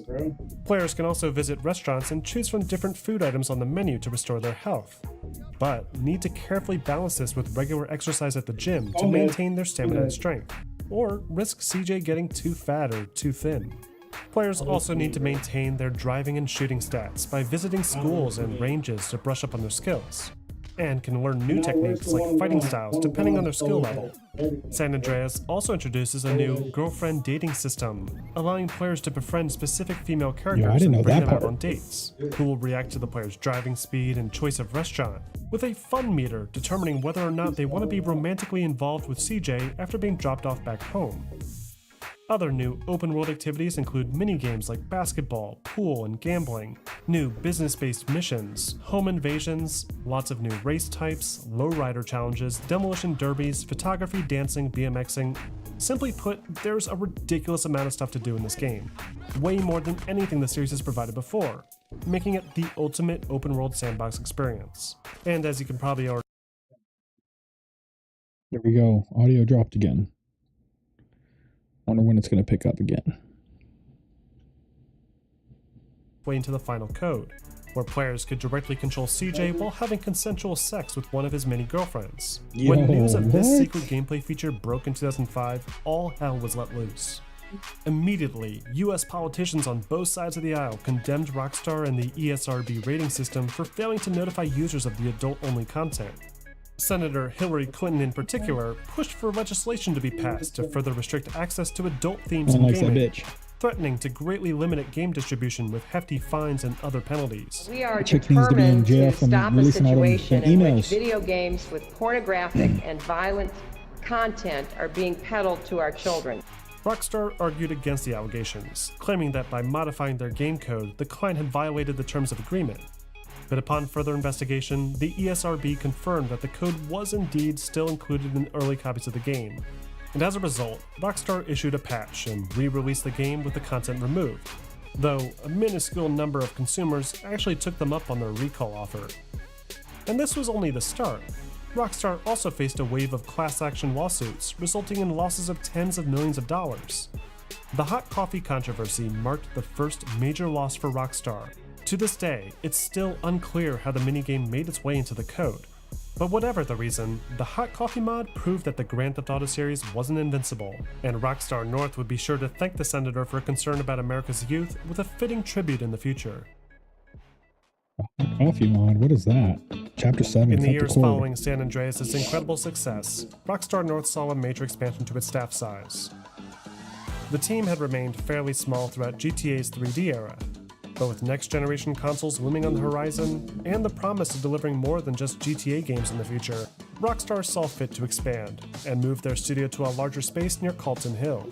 Meanwhile, Take-Two continued their ambitious expansion, picking up studios and transforming them into new proprietary 2K offices, along with additional studios under Rockstar Games. One such studio was a British portable game developer called Mobius Entertainment, who were responsible for a Game Boy Advance version of Remedy's first Max Payne title in 2003. Impressed by how this portable Max Payne game turned out, Take-Two purchased Mobius Entertainment, transforming them into Rockstar leads, and assigned them a project to create a similar handheld experience for the Grand Theft Auto property. But after seeing the potential in Sony's recently unveiled PlayStation Portable, they reassigned the leads team to start working on a PSP title instead, and handed off the Game Boy project to a third-party developer named Digital Eclipse, resulting in 2004's Grand Theft Auto Advance. GTA Advance takes place in the year 2000, 1 year prior to the events of GTA 3. Players assume the role of Mike, a typical low-life thug, who, along with his buddy Vinny, is looking to earn enough cash before he is responsible and avenge his fallen friend. Throughout his vengeful journey, Mike meets up with plenty of other low-life criminals in Liberty City, including a few returning faces from GTA 3, and he proceeds to complete various jobs for them to get closer to the ultimate truth. Unlike its 3D counterparts, GTA Advance doesn't feature any voice acting or motion capture cinematics, resorting to still image cutscenes and text bubbles instead. Though the mission structure established with GTA 3 does remain intact, meaning players can visit markers on their minimap for specific characters that they meet and steadily grow their influence around town. And all this is accomplished through the lens of the returning top-down perspective, along with a few other caveats to account for the Game Boy Advance's weaker specs. It's easily one of the least visually appealing titles in the entire franchise, with a limited color palette, flat environments, and some archaic animation designs. But the level layout introduced in GTA 3 is more or less included, and even features a few extensions to areas like the Western Island. Grand Theft Auto Advance even manages to squeeze in the optional vehicle-specific gig jobs like taxi fares, giving it a leg up over the classic top-down GTA games. But it's otherwise a basic and forgettable experience that failed to impress, and its resulting sales and reviews quickly reflected this, with many knocking the game for its poor visuals, boring soundtrack, and outdated controls. Though, fortunately for the Grand Theft Auto series, GTA Advance wouldn't be its last foray into the world of portable gaming. Liberty As Digital City Eclipse Station took the heat for the Stories. first poorly received GTA game in years, work proceeded at the lead studio on another original Grand Theft Auto experience, built to harness the Now, this is untapped really potential of in-depth freaking Sony's new documentary. PlayStation Portable. But to pull this off right, the devs at Leeds would need some help, so they reached out to Rockstar North, who let them borrow hundreds of assets and code that they then retrofitted to work within the confines of the PSP's capabilities. What's more, they even had Rockstar veterans like producer Leslie Benzies, lead artist Aaron Garbett, and writers Dan Houser and James Worrell all reprise their respective developmental roles to ensure it delivered the signature Rockstar level of polish fans had come to expect. Then, after a little over a year of full development, Rockstar Leeds released Grand Theft Auto Liberty City Stories, exclusively for the PlayStation Portable. Liberty City Stories, as the title suggests, brings players back to the hustle and bustle of Liberty City, 3 years prior to the events of Grand Theft Auto 3. Only this time, instead of tearing up the streets as Cloud, players assume the role of returning Italian gangster Tony Cipriani, who fans of GTA 3 may recognize as the That's mission right. giver with the less than grateful mother living upstairs. Tony? Where the hell have you been? Not one so cool all the time you were away. The story kicks off in 1998, with Tony returning home after being told to lay low for a while. In his absence, the Leone family, led by Don Salvatore Leone, had steadily been growing their influence throughout the city, and have set up shop in Eastside Portland to break into the prostitution and gambling rackets in the area. Tony, eager to jump in where he'd left off, is instead stuck working from the bottom all over again, slowly earning back his reputation to get in good with the boss. But as he rises through the ranks of the Mafia, he's thrust into a three-way gang war between the other families in the city, and the resulting fallout helps to shape Liberty City into how it appears in GTA 3. When stacked up to GTA's past two mainline entries, Liberty City Stories plays things a bit safe. The general plot bears some heavy resemblance to your typical American gangster movie, with the most obvious inspiration being Coppola's The Godfather. Though having a fully voiced lead protagonist does help to deliver a more focused plot structure than the last time players visited Liberty City, and to have all this delivered into a completely handheld experience was and still is pretty impressive. But even more impressive than this is the way Liberty City Stories preserves GTA's iconic open-world gameplay design. This isn't just a top-down spin-off with some mundane delivery missions. This is a full-fledged 3D-era GTA experience, tailor-made to take advantage of the PSP's hardware capabilities. Tony moves and behaves just like his mainline console counterparts, with the ability to run around the streets of Liberty City, steal cars, shoot bad guys, and perform drive-bys. The only caveat is that the PSP doesn't come with the right joystick, so the game camera can no longer be controlled manually while moving the player. Instead, players must rely on the game's more aggressive auto-center camera design, or optionally, hold down an aim button to switch the left thumb pad to control the camera instead of the movement. This is obviously not ideal, as trying to dodge bullets and keep track of where they're coming from can be difficult, but the improved auto-aim does help make the gameplay more tolerable. Liberty City Stories also doesn't make use of any of the new mechanics introduced in San Andreas, harking back to the slightly simpler design of Vice City instead. This means there's no swimming and no ledge vaulting, and all the complex RPG systems and minigames are stripped away. Though features that were introduced in Vice City, like motorcycles, unique weapon sets, and different character clothes, do help to make this return trip to Liberty City more engaging. Liberty City Stories also sees the return of online multiplayer to the series, albeit only between 6 players over a wireless ad hoc mode. Still, even so, this would be the very first time the series would offer a legitimate 3D online multiplayer experience in Grand Theft Auto, something that, as you probably already know, has become a pretty big part of the series since. Liberty City Stories was highly regarded by fans. Reviewers credited Rockstar Leeds for how much they managed to squeeze into Sony's handheld, especially the full Liberty City map. The graphics are obviously not quite as good as the console counterparts, with the draw distance often pointed out as a technical drawback, but it's otherwise a legitimate 3D era GTA experience. In fact, it even received a re-release on PlayStation 2 in 2006, with superior visuals and a more traditional control scheme. But its real contribution was to the PSP, convincing gamers that the device could deliver true console-level experiences on the go. It quickly dominated game sales for the device, and because of this success, Rockstar Games were quick to greenlight a follow-up. Smart. Very smart to do. Right there. After work on Liberty City had wrapped, Rockstar Leeds kicked off production on a sequel, this time letting players carry the beloved sun-soaked streets of Vice City in their pockets. Development for the sequel took considerably less time to complete, as most of the hard work converting the renderware engine to function on the PSP had already been accomplished prior. Though now that the developers were working on a title post-San Andreas, they were able to incorporate more of its updated gameplay mechanics and features, while also throwing in a few brand new ideas to help their project stand out. And within only a year of development, Rockstar Leeds released their second entry to the GTA series, Grand Theft Auto Vice City Stories, first exclusive for the PSP, and then again on the PS2 a year later. Like with the last game, Vice City Stories is a prequel to its 2003 counterpart that helps to piece together events prior to Tommy Vercetti's rise to power. Players this time assume the role of Vic Vance, an honest military man just looking to earn some money to help pay for his I brother's don't think I medical played treatment. this one. But after being reassigned to work on a military base for the corrupt Sergeant Martinez, he's caught up in some questionable activities and is later caught and dishonorably discharged. Yeah, I never Now, played this out of one. options, I remember that. Vance Some turns to a military. life of crime, trafficking I'm a guns, veteran, drugs, so I would've- and involving I himself in a remembered that massive real turf good. war between the Cubans, Really. the Cholos, and the Trailer Park Mafia. But it's when Vic's brother, Lance Vance, comes to town that things start to really get out of hand, as the duo get ensnared in a cocaine-fueled conflict with the notorious Mendez brothers. It's once again a competent rags-to-riches storyline that does a great job of paying homage to classic action films and 80s music, while setting up the events for its mainline console counterpart. Though its far more compelling main protagonist and better writing really shows, setting it far apart from its Liberty City predecessor. This release also features some improvements to the gameplay mechanics. For the most part, Vice City Stories handles a lot like Liberty City Stories, with the same awkward camera toggle to make up for the single thumb pad, and the D-pad helping to make up for the lack of clickable thumbsticks and rear triggers. However, many features introduced in San Andreas have finally returned, like swimming, flying, and riding bicycles. Vice City Stories also introduces a few of its own new features to the formula, most notably the ability to capture and maintain criminal rackets.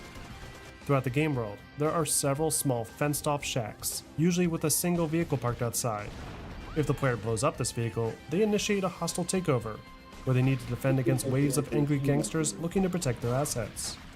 Upon successfully defeating these enemies, players assume control of that business, and can complete asset missions to help increase their revenue. It's sort of a hybrid of Vice City's property ownership systems and the gang wars introduced in San Andreas, and the short, simple objectives attached to them make the criminal racket missions the perfect fit for a portable handheld. Other new features include a new vehicle-based side mission that lets players serve as a lifeguard, and the ability to repurchase confiscated weapons after being killed or arrested, along with several technical enhancements over Liberty City Stories. Vice City Stories was even more successful than its predecessor, earning higher average review scores and generating significantly more sales. Hey, when I quit my shit, With it, guys, Rockstar Leeds have pushed the boundaries for on portable the gaming other even eye. further, Getting all delivering getting a all nearly forward. flawless port of the I like 3D all Grand Theft forward Auto with the experience, squad, up to par with the hugely popular Vice City and San Andreas.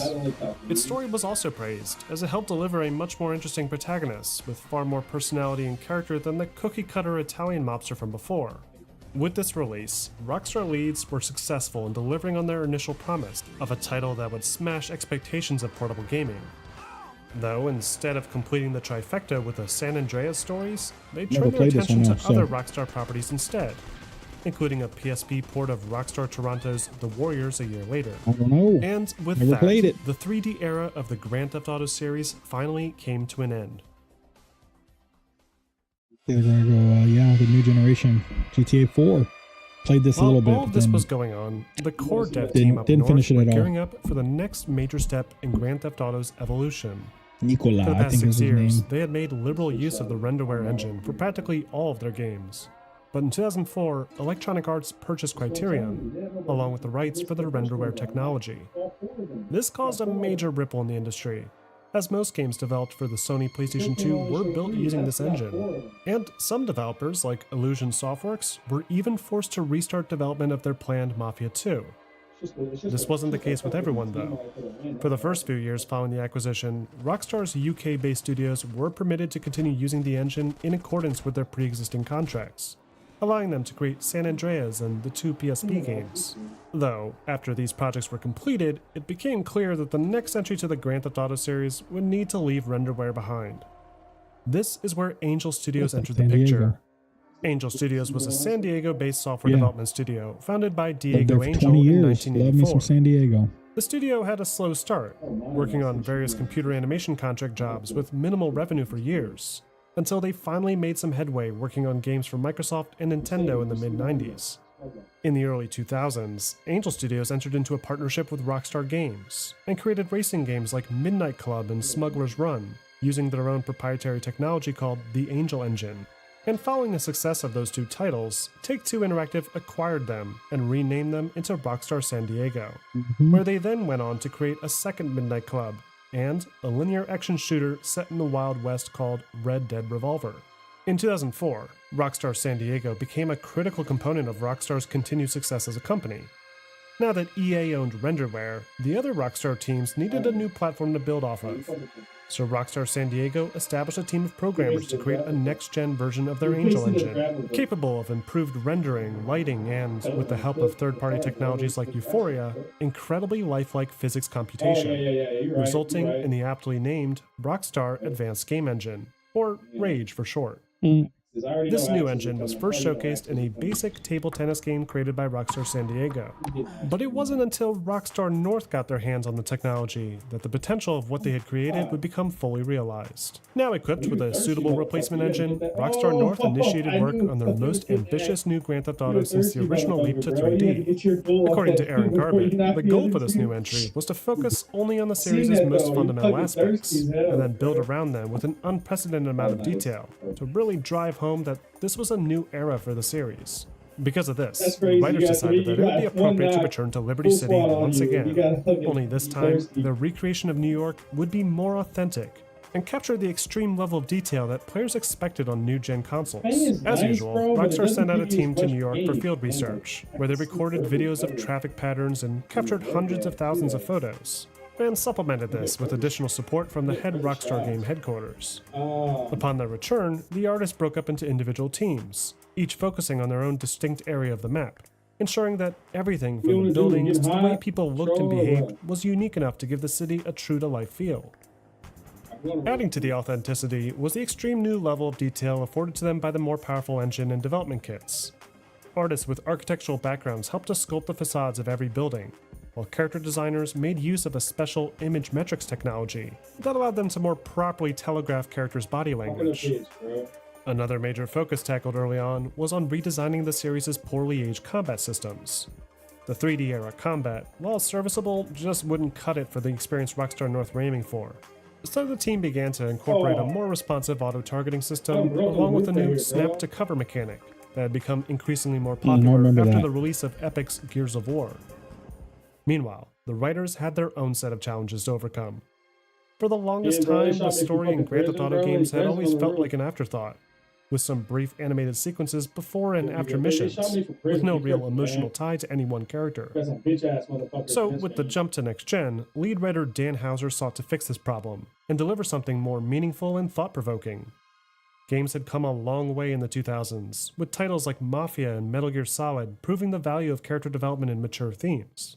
However, Dan never considered those games to be in competition with the likes of Grand Theft Auto, and instead looked to film as a benchmark. And now that the technology had caught up, he felt he could finally tell the style of story he always wanted to without resorting to cheap gags or lazy parody. Rockstar also abandoned their dependency on major Hollywood talent to deliver the dialogue. feeling that having known celebrities would detract from the realism of the experience, and so they hired several unknown actors that better suited each respective role. Finally, after 3 years of full development, the next generation of Grand Theft Auto had arrived, and Rockstar released Grand Theft Auto 4 for both the PlayStation 3 and Xbox 360 in the spring of 2008, with a follow-up PC release later that same year. GTA 4 follows the story of Niko Bellic, a vengeful Eastern European ex-soldier who arrives in Liberty City on board an old cargo ship called the Platypus. Upon disembarking, he's greeted by his eccentric cousin, Roman Bellic, who had bragged to Niko for years about his incredible success in America. However, as Niko soon learns, Roman may have exaggerated a bit real about his quick, guys.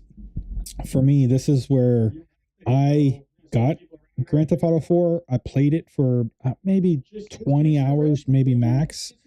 Got through some of the missions, and I just kind of fell off from it because my disconnect from this one is not that the gameplay wasn't great, not that the graphics, even the storyline was okay to a degree. I never got into it because I felt, as playing as Niko, the main character, being a Polish immigrant coming in, like, I felt weird.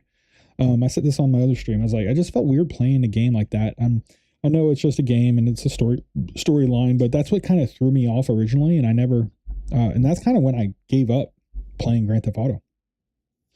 I played the hell out of Grand Theft Auto 3, Vice City, and San Andreas. I played a little bit of this, and I never touched Grand Theft Auto 5 at all. So, yeah, this will be fun getting back into Grand Theft Auto 4 and 5. And then again, I'm also looking forward to learning more about the Grand Theft Online portion of everything and building ecosystems and that kind of stuff, because I know that's going to be heavily regarded with GTA 6 coming out. And that's actually what I'm most interested about. Not just the game itself and the storyline, but or the graphics or the new stuff they're going to be adding to it, but it's going to be the realism of the play on the online. And I know online won't probably get released until 2027, but again, learning all the ecosystems, learning the games, playing it, having a good time doing it, and just picking up something else other than the StarCraft 2 game that I play right now, which we're probably going to jump over here in a bit to go play, because I'm actually getting kind of burnt out listening to this guy. So I might let this roll for another, like, let's just finish it, guys. We're going to finish it. And is actually just a failed cab business owner living in a dirty studio apartment in one of the poorer areas of the city. So, you full of crap or what? What? To make matters worse, Niko discovers that Roman's fiancée is possibly involved with another man, to which Niko violently responds, setting off a chain of events that eventually lead the two cousins to be pursued by the Russian mafia. Throughout the course of his journey, Niko establishes friendships with many diverse characters, including a Jamaican drug and weapons dealer, Little Jacob, the steroid junkie and image-obsessed Brucey, and the volatile McCreary brothers, most of whom deliver their own distinct set of missions throughout the campaign. Don't none of you worry about nothing. We're here for the bank's money. It's going to a greater cause. Shut up and handle the safe. And all of these characters are expanded upon further through extended conversations during long car rides that differ on repeat playthroughs. The game's narrative also paints a much less romanticized portrait of criminal life in America, with most of the characters Niko interacts with having some sort of drug addiction, often leading them to make poorly thought-out decisions that either get them caught or killed. Even Niko, who remains mostly neutral with the people he meets in Liberty City, is still haunted by his past life, and finds himself relentlessly tormented by his desire for vengeance. Maybe that is no excuse. Roman? Roman! Are you sleeping, you fat Come on! Niko's immigrant background also plays an important role in the story's delivery, giving players an exaggerated perspective of America's post-9/11 hysteria and how it applies to an unobtainable American dream. Though that's not to say GTA 4 is all serious. There's still plenty of sexual innuendos, social commentary, and cinematic parodies all throughout its lengthy 30-some-hour campaign, including an intense bank robbery. Yeah, some people think GTA 4 is better than GTA 5. I mean, that's fair, right? So I'm excited to just get through all the games and see how they're going to play for me. And at the end of the day, I just want to have some fun playing something new. I've been playing StarCraft for a while. I just upgraded my PC. My PC had a terrible graphics card, and my memory was stupid. So I bought a 2 terabyte chip. SSD drive chip, 2 terabytes to hold the games that I want to play. And then I just recently got the PNY GeForce 5060 Ti or TA or something like that graphics card. So I plugged all that in over the weekend. Had some minor difficulties because I needed to buy a new power adapter for the graphics card because I didn't have it because I had this really cheap $500 gaming PC. But now that I got it plugged in, I'm multi-streaming through OBS platform and Restream.io. So I'm actually streaming to 3 different channels right now. It's my Dream Squad channel over on YouTube, Twitch, and Rumble. Haven't been able to get Kick is connected, but I haven't been able to get it to work when I go live. So I'm in the process of troubleshooting all that. And so just playing those games. I have Call of Duty. I'm going to load that up as well to test streaming quality. Because when I used to try to stream Call of Duty Warzone through just a 1-channel Twitch stream through OBS before it was Streamlabs, it would always freeze. My PC could not handle it. So I believe I got all the hardware needed for my PC to handle a heavy game of streaming. I know it should be fine with some of these Grand Theft Auto games, but I'll be testing it with the Call of Duty Warzone because that's just, it probably just takes more processing power. And then I'm going to need that for when we go to do 6. Plus, I think online matters as well. But yeah, that's going to be fun stuff to figure out. Minigames like arcade machines and billiards return, along with new experiences like bowling, darts, and comedy clubs. There's even a fully integrated internet browser, accessible through computers at internet cafes, with a full network of fictional websites all parroting things like dating sites, politically fueled news outlets, and nonsense conspiracies. For players that just want a day off, why do you think they like GTA 4 over GTA 5? I'd love to know your thoughts on that, Walter. Because I always looked at GTA 5. I always thought GTA 5 had better mechanics and better missions and better build out, especially when it came to the online space. But GTA 4, did it ever go online? That's the stuff like I'm going to be learning about. I don't know whether or not it had an online element to build cities and organizations and businesses and things like that. But love to know your thoughts on why it is that you think some people like GTA 4 over GTA 5. Was it the storyline, the characters, or was it the platform, the graphics, or the online portion of it? Girlfriend system, where players need to maintain a relationship with a character by taking them out on dates and keeping them I remember happy. this part though, the relationships in GTA 4. I remember that. Is a little bit more involved, with 10 different characters, each with their own I don't remember preference it being and activities, in San Andreas, so that's the clothing, weird and part. vehicles to ride around in. Maybe By it was, and I regularly treating a character just to skipped their over favorite it. Didn't really things, care. players will grow their relationship status with them, and eventually unlock special favors that can be called upon using an option under the phone contact. It's a very unique and ambitious feature that aims to further immerse players into Nico's world. Though, trying to consistently maintain all the relationships can be a bit much, especially when certain characters keep calling at the worst possible times. Nico, it's Roman. We should go and get drunk together. Roman, I'm nervous enough about driving a truck full of explosives around the city for Mikhail Fausti. Anyway, I'm sorry, but if I get drunk with you and then drive this thing, I'll definitely blow myself up. I'll catch you later, cousin. GTA 4 also sees quite a bit of an overhaul to its core gameplay mechanics as well. Because everything was built from the ground up on the new Rage engine, the player model doesn't move quite the same as he did in the 3D era. Acceleration is now more gradual to simulate forward momentum, and thanks to the implementation of the Euphoria physics simulation, Nico can topple over and ragdoll just like the rest of the game's NPCs, which makes for some painful looking tumbles, especially when hit by a vehicle.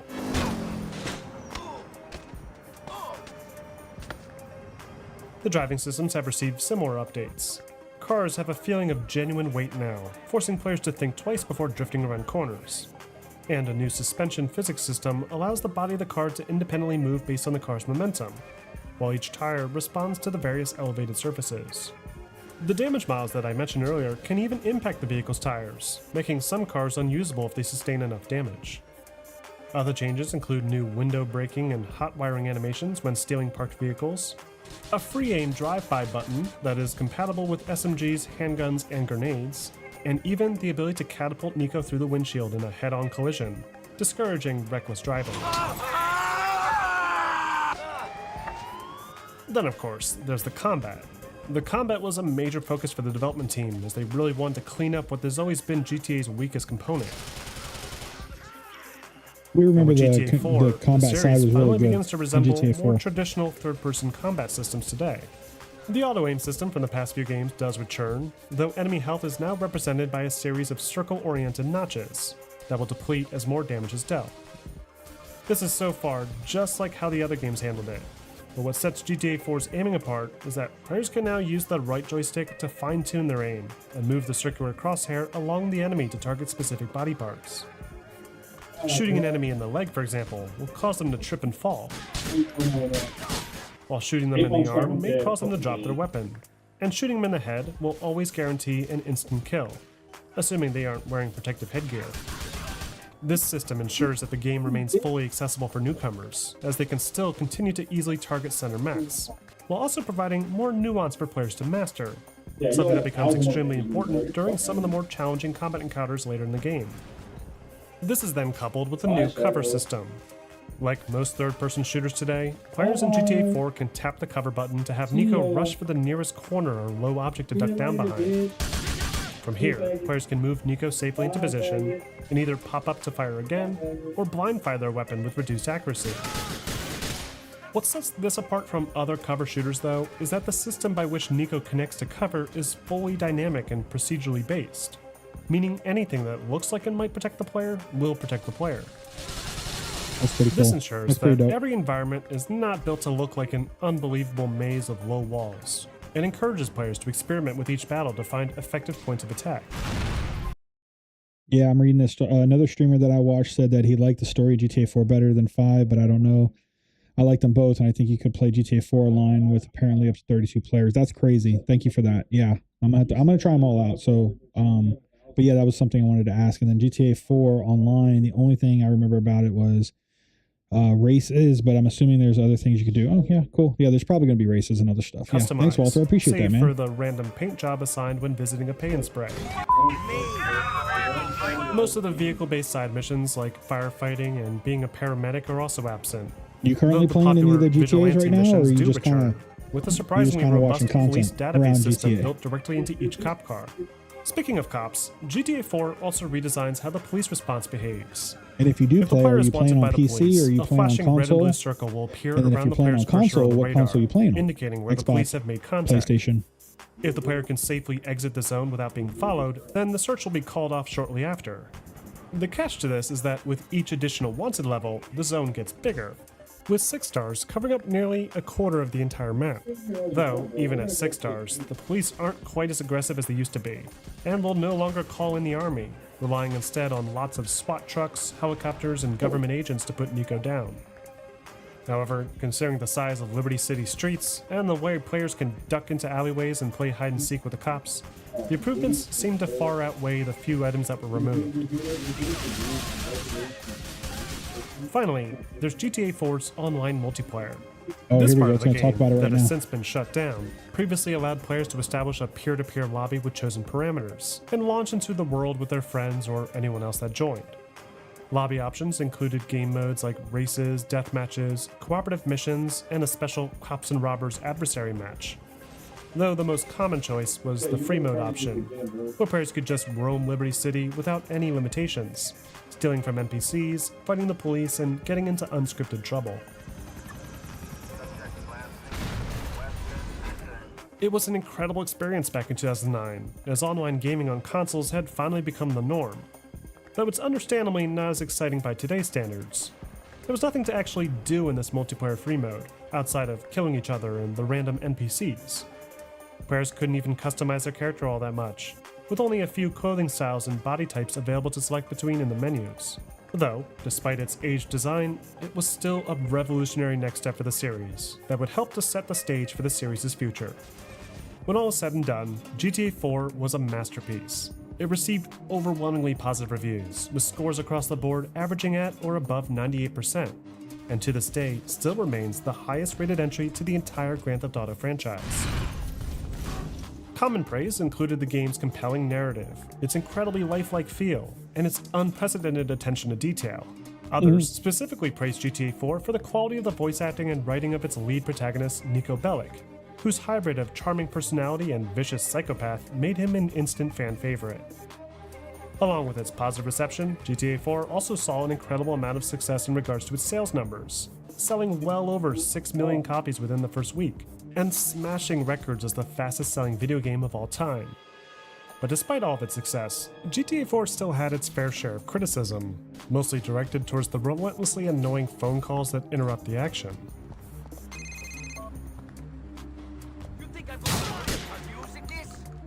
Another complaint brought up against the game was in regards to its depiction of drunk driving, in which players could visit the bar, get drunk, and then choose to operate a vehicle under the influence. But these complaints were all minor in the grand scheme of things, as GTA 4 still massively exceeded the expectations of both gamers and its developers alike. At least that's how I feel. Got to be able to separate the two. Following the Gotta be groundbreaking adults. achievement Come on. that was Come on. Grand We got Theft Auto brains. 4, We're smarter than Rockstar that. North put their nose back to the grindstone on a set of large expansion packs, paid for in part by a new timed exclusivity deal with Microsoft for the Xbox 360.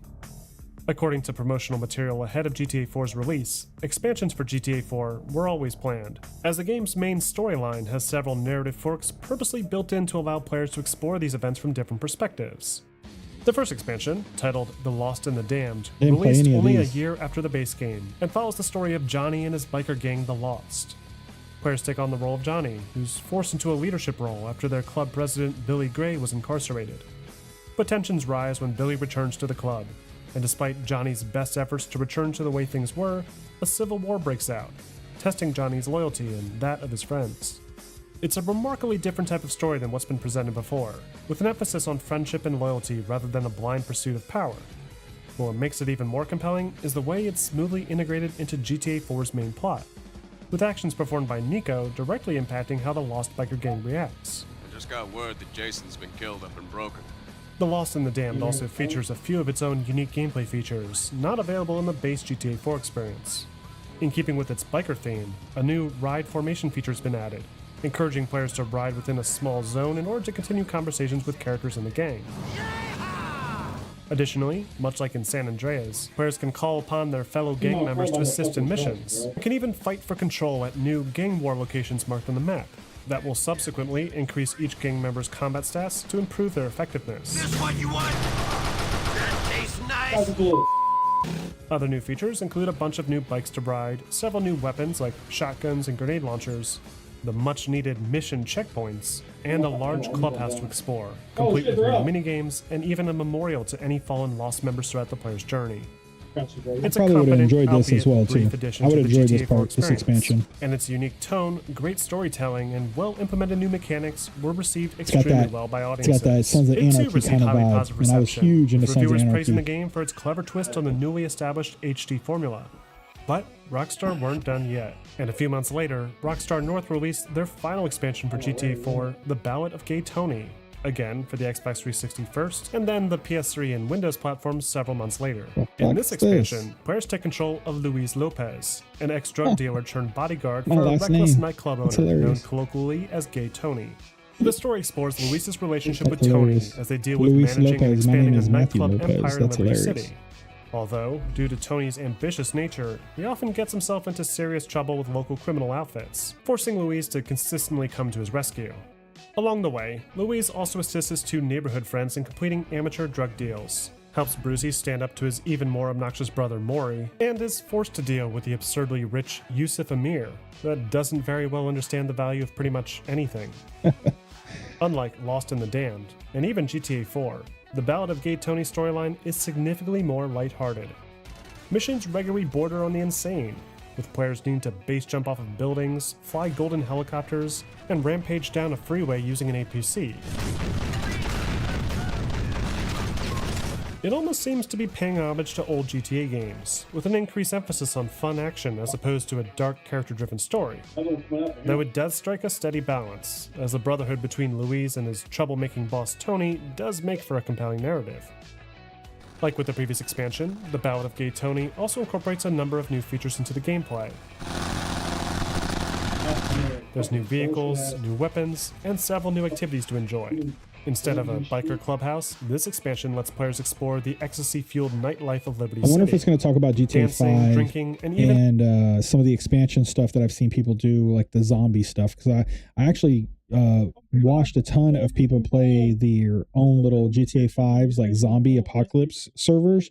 I want to figure that out too. That seems like a lot of fun. I can find myself getting drug into that kind of world as well. Overall, The Ballad of Gay Tony is a solid addition to an already phenomenal package, delivering more of what old school fans wanted into the experience while also wrapping up loose ends in the story. It was received with similar praise from critics, especially for its more realistic take on an LGBT video game character, and earned positive reception for its enjoyable new gameplay systems. But more importantly, The Ballad of Gay Tony finally closed the loop on the central theme of GTA 4's narrative, allowing Rockstar North to finally press forward with their next groundbreaking experience. GTA 5, Chapter 7. Let's get into it. Oh, Chapter 9, damn. But before we get to the next mainline title, there was another Grand Theft Auto that released around this time. Following their success with their PSP GTA this was games, the team China at Wars or Rockstar Leeds something. began to shift away from portable game development, creating ports for games like table tennis. Yeah, Chinatown But when Take-Two was Wars, approached by yeah. Nintendo to create a Grand Theft Auto title for their new Nintendo DS handheld, the job was given to Rockstar Leeds, hopeful that they could That's all good. Let me see rotate the the screws gameplay. to a panel and twist the wires before the car. Let's move on. Down and Saints Row took things a step further. Yeah, let's go over here. Yeah, because they get Last into entry in Red the Dead series Redemption. to be Oh made man, that's available another game I in played a handheld lot of. form. Holy crap! Yeah, the original Red Dead Redemption. I As don't the even Grand think I Theft did Auto Red series Dead. I matured don't think into I its did teenage Red Dead Redemption 2. I think I did a little bit, but I mostly did Red Dead Redemption, the original one. I forgot about that was a Rockstar game. Oh man, I'm gonna have to get back. Oh, Assassin's Creed was another good one. Man. Yeah. With massive level I'm gonna environments, have to get light Red Dead RPG Redemption as well mechanics, and too. an emphasis on world interactivity. Maybe it's Activision's just Tony all Hawk series, Rockstar for example, games. No, just- broke away from its 2-minute skate session formula with its fourth entry, giving players a chance to explore large open-ended environments and accept jobs to progress the storyline. Other games like Just Cause, Crackdown, and Saints Row took things a step further and incorporated their own tiered wanted level system, while upping the insanity in hopes of appearing more exciting and fun. Damn, I got one now, But quite possibly one of the most successful adaptations of GTA's formula came from within Rockstar itself, Yeah, with Red Dead Rockstar San Redemption, Diego's baby. sequel to their wild western shooter Red Dead Revolver. Using the same engine that they had initially built, Rockstar San Diego decided to return to their spaghetti western adventure and expand it outwards, mirroring the highly immersive worlds of Grand Theft Auto. The game took several years to produce, with Take-Two investing millions of dollars into the project. In fact, it was so ambitious that Take-Two even had both Rockstar North and Rockstar Leeds fold in to help assist in its development. Finally, in 2010, their efforts paid off phenomenally, as Yeah, it was a Red dope Dead game. Redemption would release to unbelievably high Storyline, critical acclaim, gameplay, even more building positive the than GTA 4 character, before. The killing game took birds and everything cows and fans collecting loved their from the skin Grand and Theft Auto taking it to the series. town to get Like money and its high stuff. attention to detail, Loved its all that. unlimited freedom and immersive atmosphere, and applied it into the Western setting. And coupled that with some of the best writing ever to come out of the world of gaming. But its most important contribution, at least where GTA and Rockstar are concerned, is that it proved To be honest, Rockstar now San that I Diego's think about work it, within the company. I probably played Red Dead Redemption the most of all the Grand Theft Auto games. In terms from like Rockstar, I would spend so many hours just roaming the land. I wouldn't even be doing missions. I would just running into people and doing stuff. Development for the 7th mainline title to the GTA series began before GTA 4 had even started to arrive on store shelves. The series' longtime writer, Dan Houser, saw serious potential in the interconnected storylines that started to materialize throughout the 3D era and the GTA 4 collection. And he sought to incorporate that concept Right here, as a bro. fundamental part of the next title's narrative structure. In designing these interwoven plots, Dan decided to base each of the new characters around the personalities of what he considered to be typical mentalities of GTA players. There's the hardened veteran criminal who's seen it all and made it big. Then there's the complete sociopath who's more interested in causing utter chaos and mayhem whenever possible. And finally, there's the classic rookie, starting from nothing and working their way to the top, harking back to the design of practically every GTA protagonist before him. With these core character attributes now established, the next step was deciding on a location. Returning to Liberty City had proven to be hugely successful with GTA 4, as the new tech allowed Rockstar to completely reimagine the city and deliver something fresh and unique. But its urbanized setting also restricted the scope of the gameplay experience, making vehicles like airplanes unreasonable. So with this in mind, they decided to return to the West Coast again, as it offered more than enough space to work with. After work had finished on Red Dead Redemption, Rockstar North began to send out research teams to Los Angeles to capture hundreds of thousands of photographs and videos just like before. Upon their return, the art team commenced work on the level design, planning out roadways, sculpting buildings, and erecting recognizable landmarks. But unlike with San Andreas, they agreed early on that this reimagining of California would need to focus solely on the Los Angeles area, as the increased level of detail required for the new HD era would not realistically allow for 3 entire cities to be recreated in a reasonable time frame. The programming team, now much more familiar with the Rage engine's capabilities, spent a great deal of time fine-tuning the dynamic lighting and shadow rendering to function within the confines of the aging PS3 and 360 hardware. Meanwhile, the gameplay designers also looked to improve as much as possible, taking lessons learned from Max Payne 3 and Red Dead Redemption, while also backpedaling on the more realistic mentality incorporated into GTA 4's design. Additionally, the designers wanted to account for Hauser's unique 3-character story direction, and incorporated ways to seamlessly swap between the characters during select missions. After seeing how well this new concept worked, they then decided to expand the idea further, and started to incorporate the swapping feature outside of the missions, requiring them to build hundreds of unique scripted moments that would aim to trick the player into thinking that the characters were all living out their own virtual lives, even when the player wasn't watching them. As the game neared release, the hype mounted more than ever before, with every screenshot, every small minute-long trailer, every ounce of information blowing up the internet. Until finally, after 3 years of deafening anticipation, Rockstar North, in collaboration with practically every other studio under the Rockstar name, released Grand Theft Auto V, exclusively for the PS3 and the Xbox 360. Damn, bro. Grand Theft Auto V takes place in present-day San Andreas, and follows the story of several criminals as they pull off a series of major heists in the Los so they are in Santos San and Wayne Andreas, County okay. area. In GTA Players 5. take control of 3 different characters, each with their own distinct personalities, skills, and motives. The first character is Michael DeSantis, or Townley, depending on who you ask. Michael is a highly skilled ex-bank robber who enters the Witness Protection Program after selling out his crew during a bank job in the game's prologue. While this seems to go exactly as planned, Michael finds himself tormented by persistent guilt over what happened, and frequently takes it out in fits of rage, often directed towards his cheating wife, his desperate fame-chasing daughter, and his lazy, ungrateful son, Jimmy. I mean, why do I have to hold your hand through this whole midlife crisis bull? On the other side of the city, we have our second character, Franklin Clinton, an ambitious young repo man raised in the hood and desperately looking for a way out. Tell you what, my boy, you tell me exactly what you want, and I will very carefully explain to you why it cannot be. What? After failing to repo a car from Jimmy, Michael decides to take Franklin under his wing, and after a violent outburst gets them both in deep trouble with a local crime lord, the two are forced to take down a jewelry store downtown to pay off a debt. This is your moment! Please don't make me ruin all the great work your plastic surgeons have been doing. On the floor, now! Which inevitably attracts the attention of the third playable character, Trevor Phillips. Trevor is simply put a psychopath. He's incredibly unstable, unpredictable, and highly volatile. What kind of f***ing animal do you take me for? No, I didn't kill him. Oh, but I did kidnap his wife. Oh, no. That's hilarious. What did you do? And serves a dual purpose through the story as both the protagonist and the antagonist.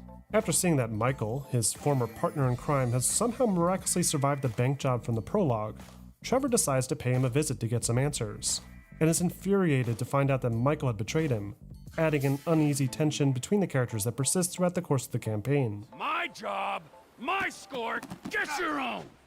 But that's just the tip of the iceberg, as each character's actions set off a chain of events that result in the trio having to pull off various odd jobs for the US government, kingpins, and powerful investors, pushing all 3 characters to their breaking point as they work together to pull off the biggest heist imaginable. Sweet mother. The heists are a critical component of Grand Theft Auto V, marking a steep departure from themes explored in the past games. Many of the missions throughout the game involve sourcing material for the jobs, like gathering costumes, IDs, and necessary intel. Once everything's in place, players can then tackle the heists themselves, which can differ depending on the choices that the player makes early on. Players can, for example, go in quiet, knocking out the customers with gas and escaping before the cops know what happened. Or, alternatively, they can go in loud and dumb, with epic shootouts in the streets highly reminiscent of popular heist films. But it's not just the heists that deliver these high-octane moments. That's pretty Practically every mission in GTA 5 is filled with exciting scripted action set pieces, with crazy over-the-top car chases, firefights, and enough explosions to impress Michael Bay. The tone is somewhat similar to what was established in The Ballad of Gay Tony, only the dependency on replicating famous action movie scenes has never been clear, with countless references and homages sprinkled all throughout the 20+ hour campaign. And while, yes, this main campaign is technically shorter than GTA 4, the incredibly large and dense open-world environment more than makes up for it. GTA 5's map offers the biggest playable space of any Grand Theft Auto game. In fact, it's so big that it can fit the maps of GTA 4, Red Dead Redemption, and even San Andreas within it. Oh, that's Its massive. landmass is naturally divided up into 2 regions, each with their own distinct look and feel. The southern region, and the one that sees most of the action, is the city of Los Santos. That, like in GTA San Andreas, is an exaggerated interpretation of the Los Angeles area. However, this version gets much closer to capturing the incredible scale and density of the real thing. The city stretches for miles all around, with practically all the most iconic areas represented in one way or another. There's Hollywood Boulevard, downtown, Venice Beach, Santa Monica, Beverly Hills, the LA River, and Compton. That happens to include a cul-de-sac that bears a striking resemblance to Grove Street. North of the city limits is Blaine County, a massive open-ended wilderness that includes winding canyons, a desert airfield, rolling vineyards, thick forests, and the mysterious Mount Chiliad. That serves as the tallest point in the game, and quite possibly the entire series. There's a ton of sights to see throughout GTA 5's 75 square kilometers, and to supplement them further, a lot of these locations offer unique interactive activities to discover. Players can, for example, ride a roller coaster at the pier, look through telescopes at the observatory, or take a bus tour along Vinewood Boulevard.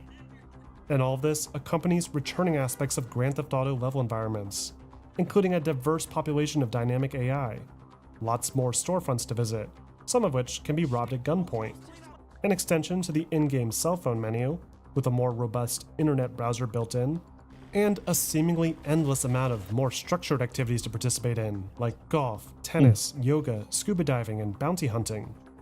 I could go on for another hour detailing each new feature incorporated into GTA 5's open world, but it's something that really just needs to be experienced firsthand to understand fully. And it's not the only aspect of the gameplay design worth mentioning. GTA 5 also sees a big improvement to its combat and vehicle designs. As I mentioned previously, Rockstar took lessons learned from their time working on Max Payne 3 and Midnight Club to tweak GTA's core features, making combat snappier and more responsive, and driving faster, tighter, and easier to control. The Euphoria physics systems from before are still at play, though they've been toned down a bit, allowing players to more easily identify when a target's been killed and preventing cars from annoyingly flipping over the smallest curb.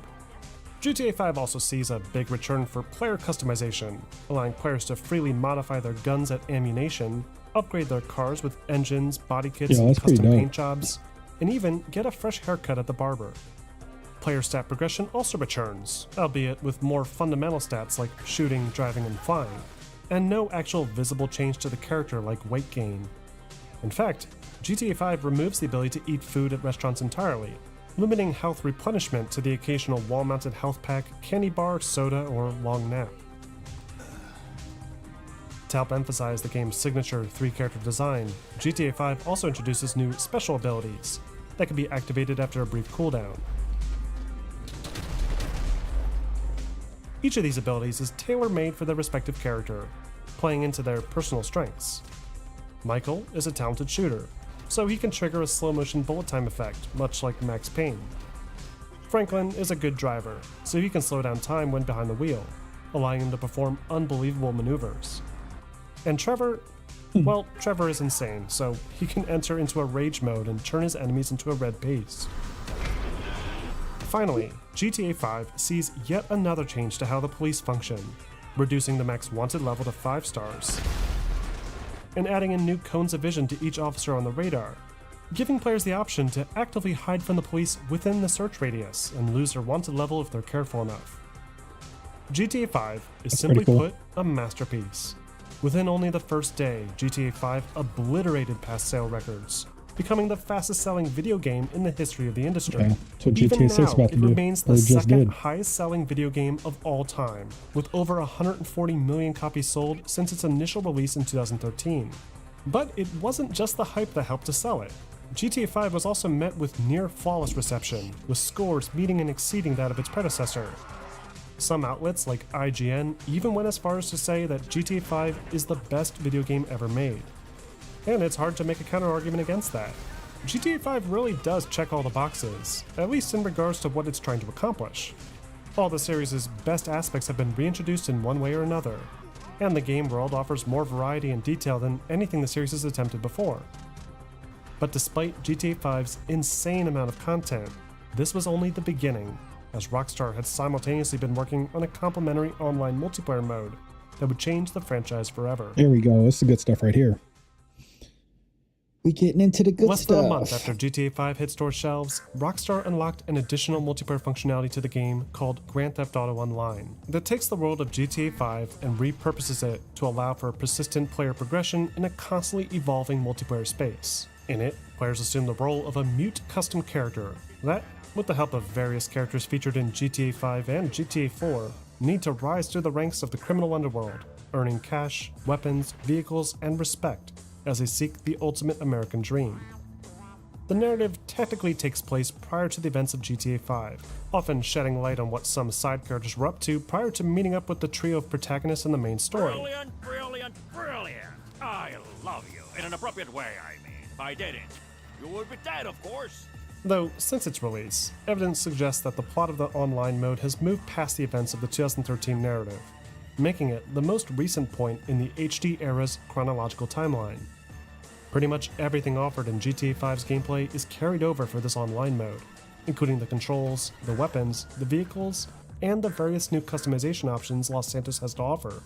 Though, thanks to years of continual content drops, the online mode features vastly more features than anything in the series' history, making it to many the ultimate Grand Theft Auto experience. There's nearly 700 vehicles players can drive, more than double the cars first offered in GTA 5. Countless firearms to choose from, thousands of clothing options, and some of the most flat-out absurd methods of transportation the series has ever seen. But this took years to cultivate, and in its earliest days, GTA Online was pretty simple. Oh no, how many times in 1 month? In fact, it was criticized for being too simple. Once players were able to log in, following nearly a month of poor network stability, it became clear that GTA Online really didn't deliver anything more than some death matches, races, and some repetitive small-scale cooperative missions. The entire experience is built around earning as much money as possible in order to purchase assets like property and vehicles to play around with in free mode.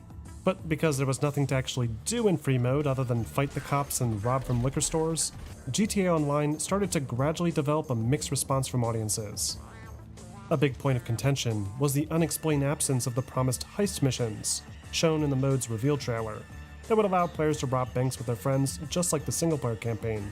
But Rockstar ran into a few snags during the development of these heist missions, admitting that they underestimated how difficult they would be to put together.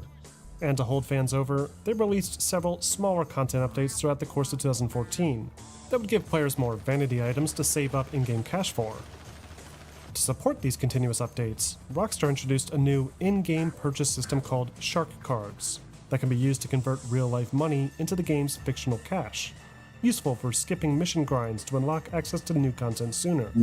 The Shark Cards have since become one of Rockstar's most crucial points of revenue for the online service, enabling them to continue providing players with years of new features without requiring players to pay directly for DLC. Though it has unsurprisingly developed a negative reputation for influencing every aspect of the online mode's design, usually making what should be simple tasks more difficult to entice players to purchase cards instead.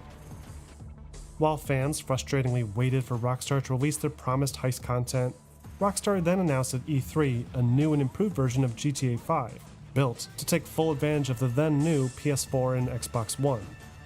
This version includes a plethora of changes, chief among them being improved graphics, new weapons and vehicles, new missions, and the biggest change of them all, a brand new first-person perspective, allowing players to experience the entire Grand Theft Auto experience up close and personal.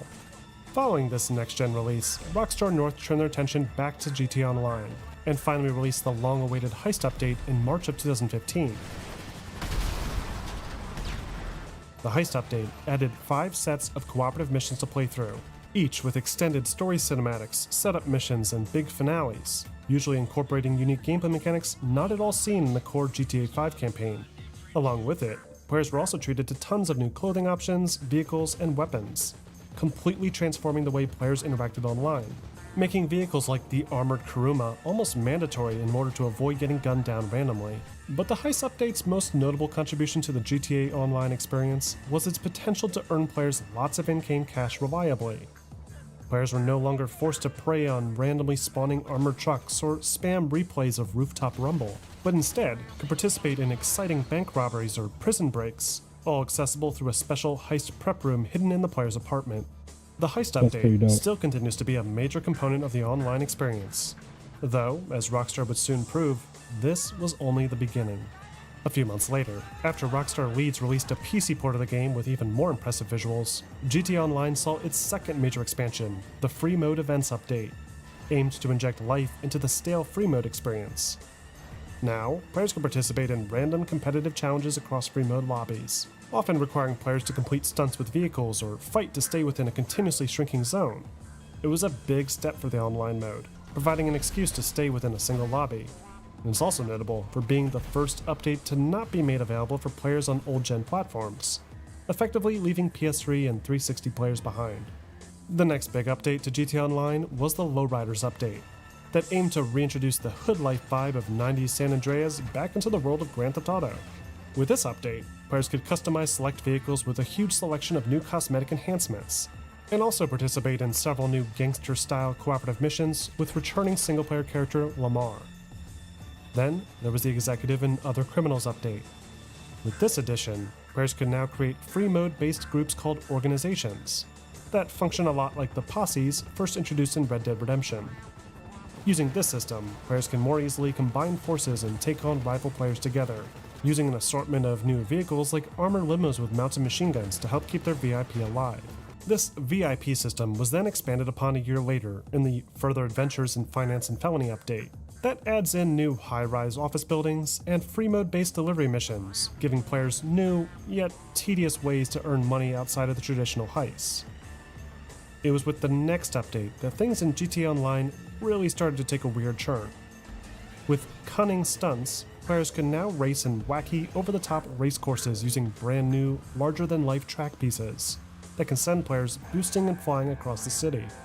This mode has since become a hugely popular addition to the series, with content creators and streamers regularly posting content of new, more difficult courses, enhanced further by an additional stunt race editor released shortly after.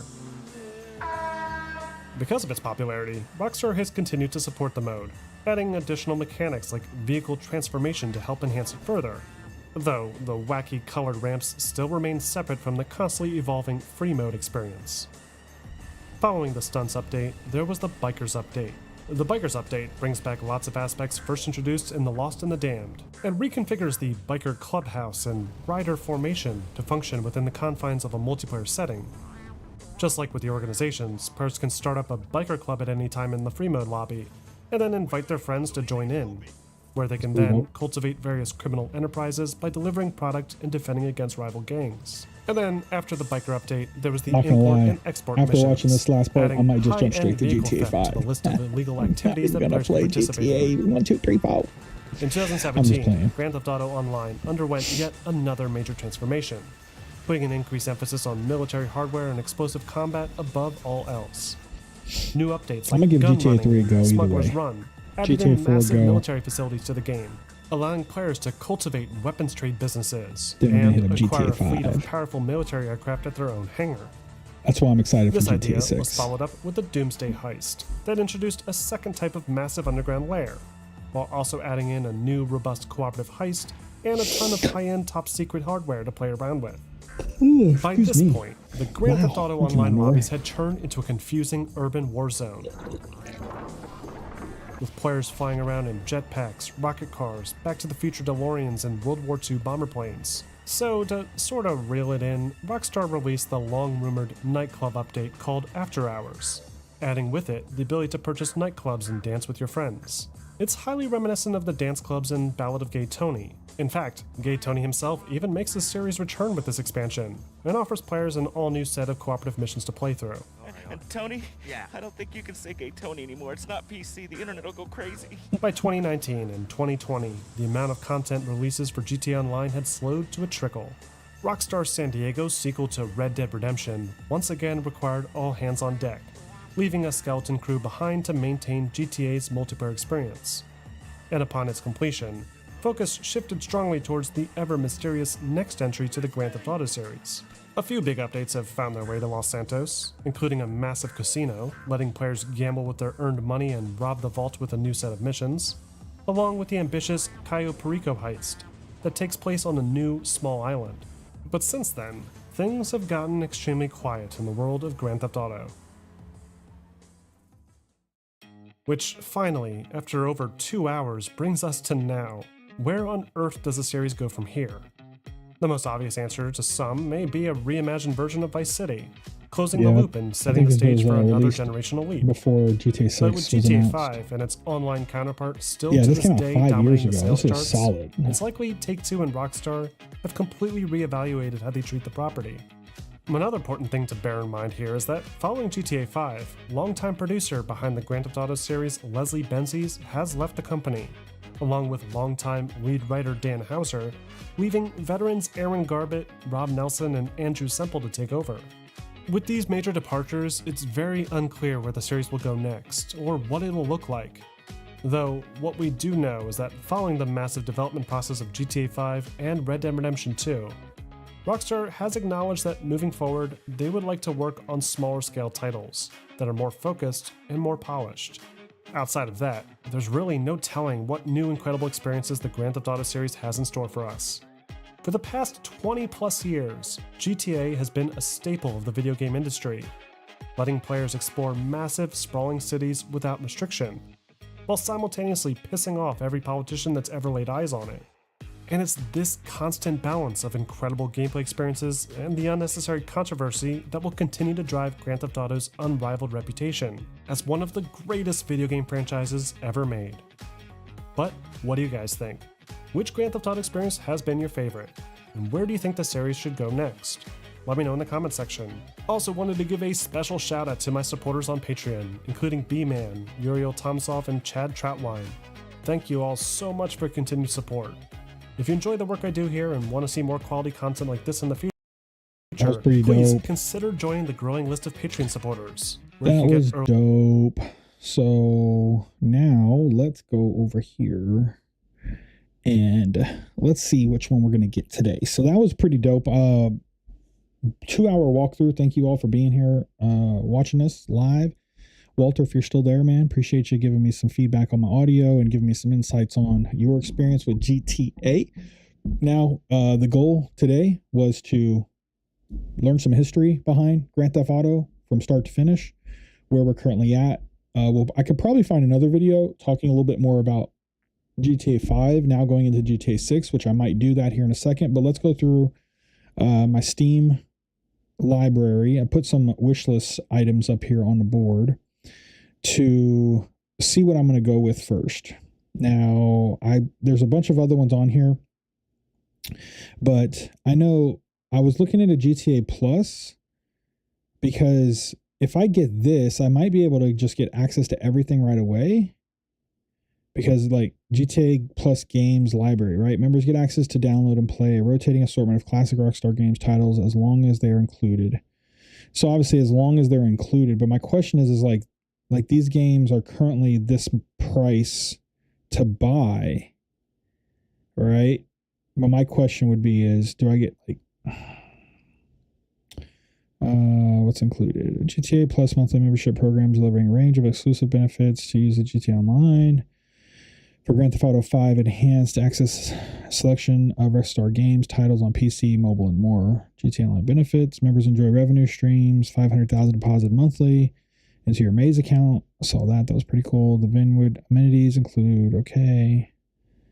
Yeah. All right. Additional benefits. Members get access to GTA Plus Games Library. Selection of okay, that's cool. But what is that? I guess we'll just go here and see what it is. Yeah, that's fine. Let's see what they're talking about here. Let's see. I want to learn more.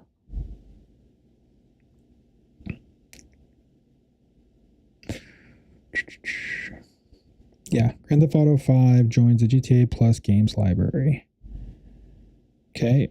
Yeah. Every month you get cash, which is cool. You get multipliers, special discounts. The Vinewood, get access to the Vinewood Car Club, Vehicle Workshop, the monthly benefits, additional perks, games plus library. All right, here is this what I was looking into. GTA Plus members get access to download and play a rotating selection of classic Rockstar Games titles and other featured games as long as they're included in the GTA Plus games library. Obviously, that means they can release them and unrelease them. It's like what Netflix does. Like, oh, this series is leaving Netflix soon, right? Access for console PC titles is limited to the platform on which you have an active GTA membership, which is fine. Check out the details and the links to download the latest titles below. Right, so you got GTA 5 PC, Red Dead Redemption PC, Grand Theft Auto Online, Xbox Series, whatever. No, come on, give me my button. Grand Theft Auto Vice City. Let's move them over so I can see. Right, so I can get it on PC, Grand Theft Auto 3, the Definitive Edition, PC, right? Grand Theft Auto Trilogy, right? Definitive Edition. So that would be what I would start playing. Right. Yeah, Grand Theft Auto Trilogy, 3 iconic titles, 3 epic stories, play the genre-defining classics of the original Grand Theft Auto Trilogy, Grand Theft Auto 3, Grand Theft Auto Vice City, and Grand Theft Auto San Andreas. Updated for new generation, now with access across the board enhancements including brilliant new lighting, blah, blah, blah. Got it. Play on PC, how to play, click the above platform. Got it. Where you have an active GTA Plus membership. Perfect. Sure you're logged into the platform. Benefits. Yeah. See, so I think I do get access to this one. So that's the most important part. I think I can get access to all of these. But to be honest, I don't really care about some of these. And these are all on apps. Those are the phone. But I would totally be down. What is Bully? I never saw Bully before. Navigate the obstacles of the corrupt, crumbling Bull Academy Prep School. Teenager is now part of the GTA Plus games library. Stand up to bullies, outsmart the teachers, play pranks, and even engage. Oh, that actually seems kind of fun a little bit. I think I saw the gameplay in that guy's documentary, so I'll have to check that out. Yeah, so I think instead of buying individual games, like they're all digital. Like I don't have hard copies, which is fine. So I feel like if I bring up Steam again, go back to my wish list, right? Like you have Grand Theft Auto 4, the complete edition for $5, $6, right? You got Grand Theft Auto Enhanced, 5 Enhanced, Grand Theft Auto San Andreas. Now Grand Theft Auto 5 Enhanced, I'd probably buy separate because I don't think it was inside the online. Actually, it is, yeah. Yeah, Grand Theft Auto 5 joins. Okay, so I can still, yeah, so that's a no-brainer, guys. We're getting the GTA Plus. So let's add that to cart. I know it's a monthly fee from my account. View my cart. Let's see. Progress to next.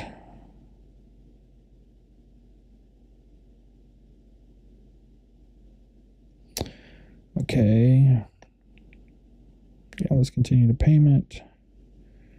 Doing it right here together, folks. Let's see. Let's go Visa. Of course, I got to get my payment stuff out. So, with that being said, let me get off the screen real quick while I do payments. I got to do my payments.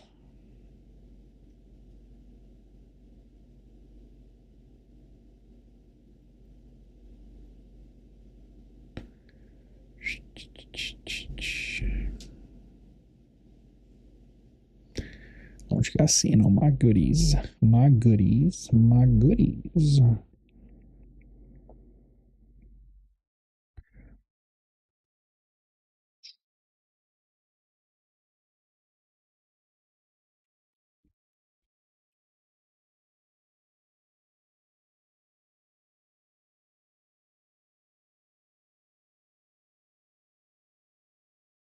Go, let's see.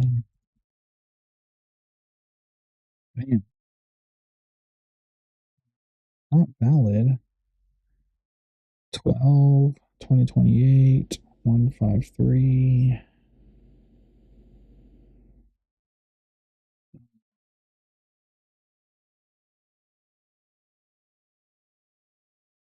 Oh, it's because that's MasterCard, not Visa. Dooskies. Gotta make sure you got the right card. Bam! Purchase complete.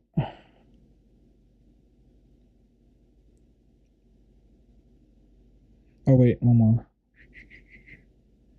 Every month for $8. Not a bad deal. Get all the games. Get online access. Purchases complete. Confirmation code. I'll earn Steam points. I don't even know what that is. So, all right, bring it back over here. Let's close this one with all my information on it. We can go back to the gameplay view. All right, so if we go to my library, my collections, I now have all of the Grand Theft Autos. Let's go. Yeah. I got Red Dead Redemption in this bad boy too. Yeah, I used to play some Project Zomboid. I'll get back into that a little bit. I got LA Noire and Bully. So I got my games. All right, so let's go Grand Theft Auto 3, 4.5 gigabytes. I'm okay with that. Is there anything else down here? Community content. All right, pretty cool. Cool area. But we're going to download this. Like I said, purchase and download. So let's install it. Create a desktop shortcut. And yep, we're going to put it on my terabyte. Accept all the goodies. And let's get this thing downloaded. I'm super pumped. We got the first game. We got live going. We got the download. Looks like it's going to go pretty fast. We're not going to play any gameplay today. We're just going through the history, backstory, downloading it, getting access to it. It looks like I'm going to get access to the 3 main games that are the most important ones to play, including GTA 5, playing that, and then, of course, the online aspect of it as well. So that's going to be fun to be breaking this down with you guys here over the next several weeks until GTA 6 drops. And when that drops, it's going to be so much fun learning that game as well, but ultimately the overall online mechanics that are going to come along with it. I think I'm going to learn a lot of that with GTA 5. I'll be doing all the side missions in GTA 5, GTA 4, all that kind of stuff. Like I said, I was really into, if I come over here back to, instead of doing history GTA, if I go GTA 5 zombie mod, right? There's always like a zombie mod or something. I used to watch this guy that used to do, yeah, look at that, 1.4 million views. This guy here, I think he's one of them. Like, I got to find these mods. Maybe it was Robo Mods. I forget who it was. Typical Gamer, maybe. But there was a guy that I was following. He was hilarious to watch. I think this was him. Maybe it was him. Typical Gamer. Anyways, like, I want to get into doing this right here. Like, this is the fun stuff.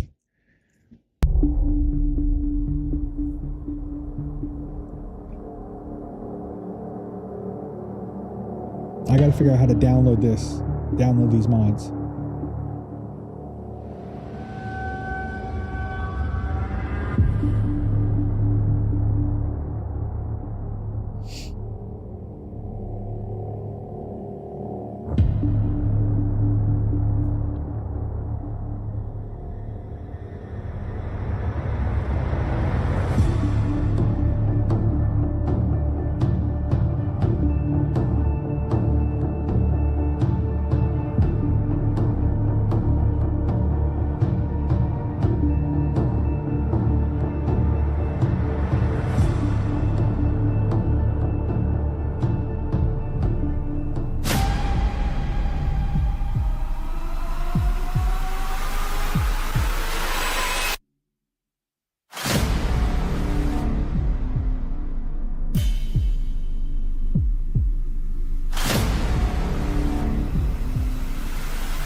Okay, so we've almost made it to Los Santos. Oh my god, I should like take my boat over there.